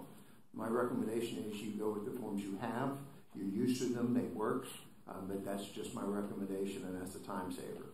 So first, I think we need to know whether this board wants to do the evaluation directly or have a preliminary process with the executive committee. Most of the boards, all the boards I sit on, the whole board evaluates. So that's my recommendation, but that's just me. Commissioner White. I agree. And that's exactly the motion that I'd like to make, is that the board directly evaluate Mr. Seward using the existing form. I don't think we need a motion. I don't think we need a motion. Just we're going to agree that the entire board does it. That's it. All right. Commissioner Merman. Thank you. Well, I guess you probably wanted to dispose. Are we going to do that? Do we need a motion or no? No. Okay. I want to ask: are we going to do a search? Is this what? I mean, we just went through this with our county attorney, so I guess it's kind of fresh on my mind. I don't know exactly where we're at. Is this interim? Is this contract we have with him for a year? Is it, where are we? Yes, previously you extended the interim contract for a longer period of time with the idea that you would evaluate the performance to determine whether you wanted to hire Mr. Seward permanently and forego an executive search. And if the evaluation is such that the board does not want to make him the permanent, then we would have to do a search. Okay. After the evaluation. That's when we're waiting on after the determination. Okay. And the contract runs longer period of time, so you need to do the evaluation sooner, because if you want to do an executive search, you need to have someone serving in an empty capacity while the search goes on. So the bottom line, a determining factor is the search. I mean, is the evaluation. Okay. That's Linda. Thank you. Just a question. So if we do the evaluation, what is the rough estimate and timeline on and how that would play out? Would we would do an evaluation and then have a determination on interim or permanent at that? Well, I think our form. What's the date? What are you looking at? Date of getting that form to the members. Typically, what we do is we deliver the form of evaluation to the board members. Right. You do that on your own. You send it back to Ms. Pettit. Right. She accumulates the data and presents it to you. That could happen as quickly as one board meeting, but certainly no more than two, I would think, at the latest. So if we get it out, the evaluation process. In other words, an evaluation process is really intended for a year term. So I think to evaluate Mr. Seward based upon that form is really only is evaluating a shorter term.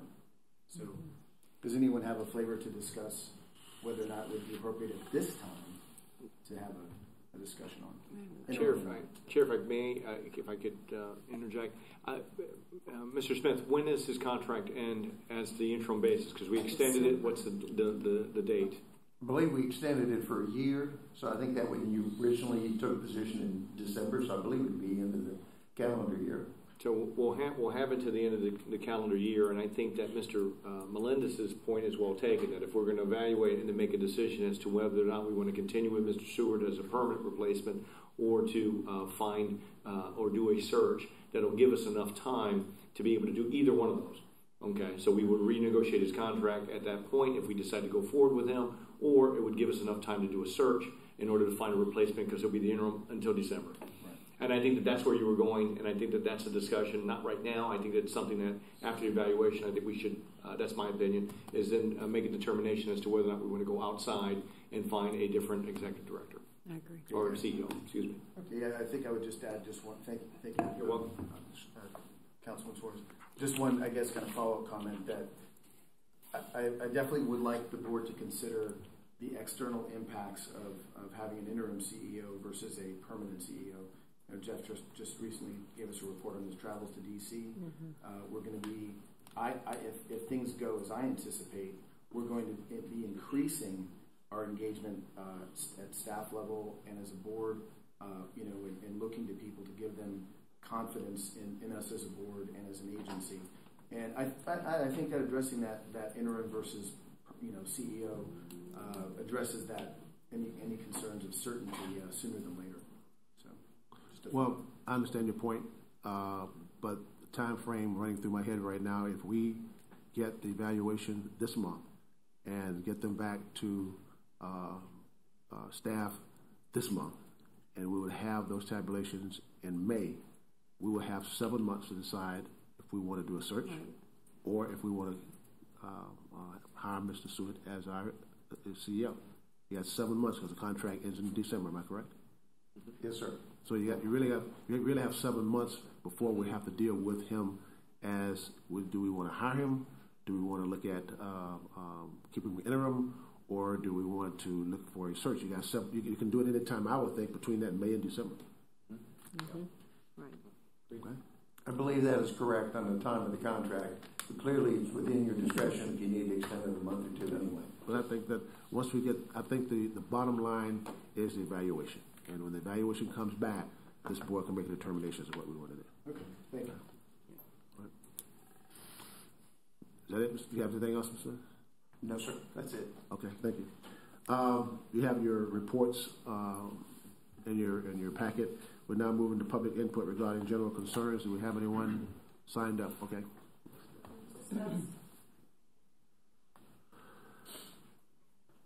Good morning again. 3 minutes, sir. Hello. Well, let's see. I've been, on Facebook and whatnot. Oh yeah, hey, sign me up for that Mike Plus deal. I need 10 free rides. Unfortunately, Mr. Henry, we only have one customer. Alright, so I've been on Facebook over and over again. Like I said, I need to talk to you, and I need to talk to you after this whole meeting, Jeff. I've been on Facebook. For some reason, for every time HART posts up a comment, I have to end up, hearing something about in the comments, wherever she is. I mean, she wants that Route 57 back. And for some reason, I keep telling her she needs to do hyperlink. The fact that, possibly Route 57 ain't coming back. But then again, when I told her to when I said give it up, she told me, she acted like me that never give up, and how dare that I should, tell her to give up. But I wasn't trying to, tell her to give up, like give up. But I said, Edna, you need to try to come down here today to try to, see what you could tell them. I mean, I wasn't trying to put her down or nothing, but I said, hey, you need to come down to 7th Avenue and make your input. I mean, voices should be heard, but then again, Mr. J, after this, I want to be able to talk to you because for some reason I think this Mission Max is good, but yet this Mission Max needs to get twisted a little bit more so I could, get a little bit better because for me to get here, I almost had to take 2 buses, maybe 3 buses. Before I only just could get on my Route 9 and when Route 9 was on 15. I mean, Mr. Swartz, now ask him. I usually just get on that Route 9 and came straight down here. And it took me 1 bus to get down here, then 1 bus to get back up there where I live at. Now it's taking me 2 buses just to get here. But hey, I'm here. I mean, other than that,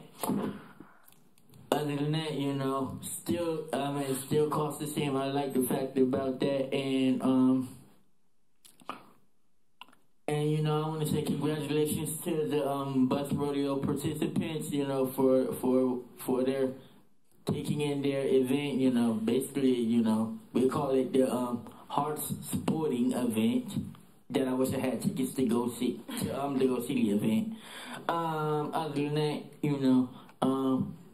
to make him to make Mr. J full-time interim CEO, take him out back first.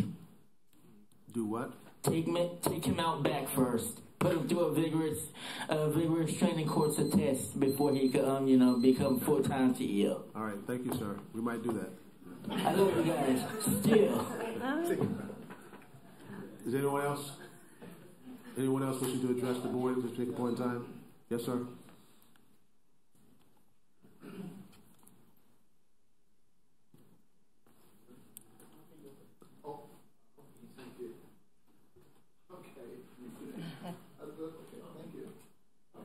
Aaron, to your left. To your left. The mic is strictly. All right, thank you.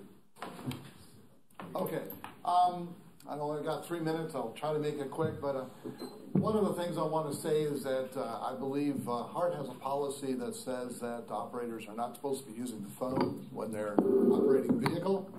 On March 24th, my wife and I were picked up to go to a meeting at 10:30. The operator was on the phone. I called dispatch, and I couldn't speak to someone at dispatch. I attempted to call customer service, but there were a large number of people ahead of me. I felt it was a safety issue, and I think HART feels the same way. When I called dispatch didn't pick up. They just picked up and transferred me to customer service.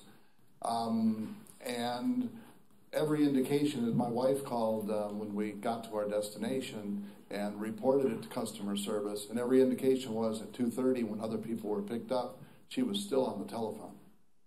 So that's about 3 hours of being on the telephone. Whether she was on it the whole time or not, I don't know. But it's challenging when you try to report a safety issue and dispatch doesn't take heed. I want to talk about cost effectiveness and efficiency too, because at that same meeting, we had 8 people waiting for HART Plus. They dispatched 4 vehicles to take people in the same direction. 3 of whom were going to the same apartment complex but had 2 different vehicles. Others who were going in the same direction. For instance, my wife and I were going to 78th and Palm River Road, and there was 2 other passengers that were coming here to Ybor City. 1 vehicle could have taken all 4 of us. One vehicle could have taken the other 4, but yet at $34 per trip, they dispatched 4 vehicles to take 8 people. Finally, I want to say that if the issue that we have with the time for getting a cab under the on-demand customer choice service is not going to change as long as the cab drivers know that they're picking up a HART Plus customer.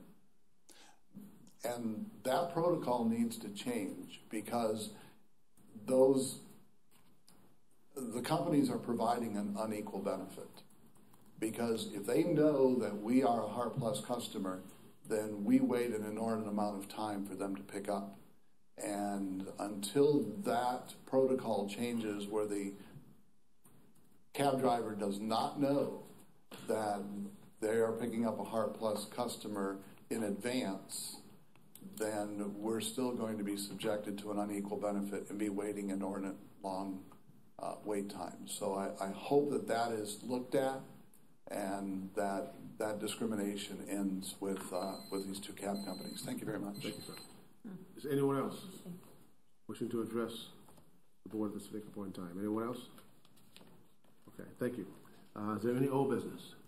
Commissioner Mervyn, you recognize. Thank you. And I'm just bringing this up. I think it's pretty important about the group of regular commuters that were using the 51X. I think you got this memo from downtown.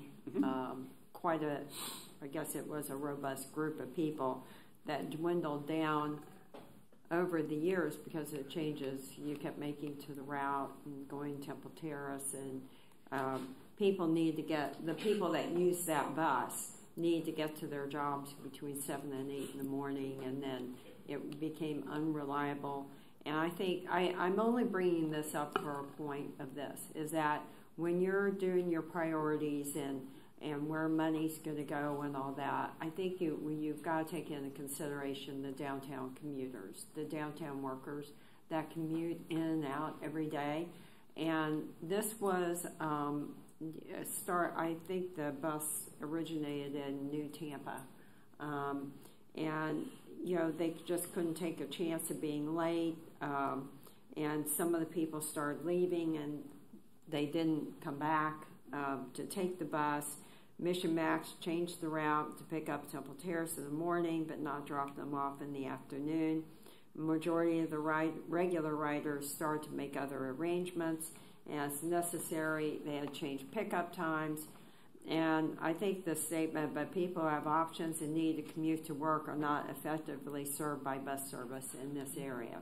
So if we're really going to talk about developing a commuter ridership, that you remember the issues that damage this route. So I think this is, you know, you got to have a good solid base of people that are very happy with our service and feel like they're being served. This group was not. And I happen to know most of the people that use this service. My aide knows them. They work in the county. And I feel kind of bad for them. Feel like we let them down. So I'm bringing it up so that we realize we can't leave our core group. We've got to help continue to serve them. I know we've had cutbacks in funding. I know you've had Mission Max. And it's because of other costs, not extraneous costs like labor costs and health care and all that. But we got to take care of our base. Any other old business? Any new business? Any further comments? Seeing none, we adjourn.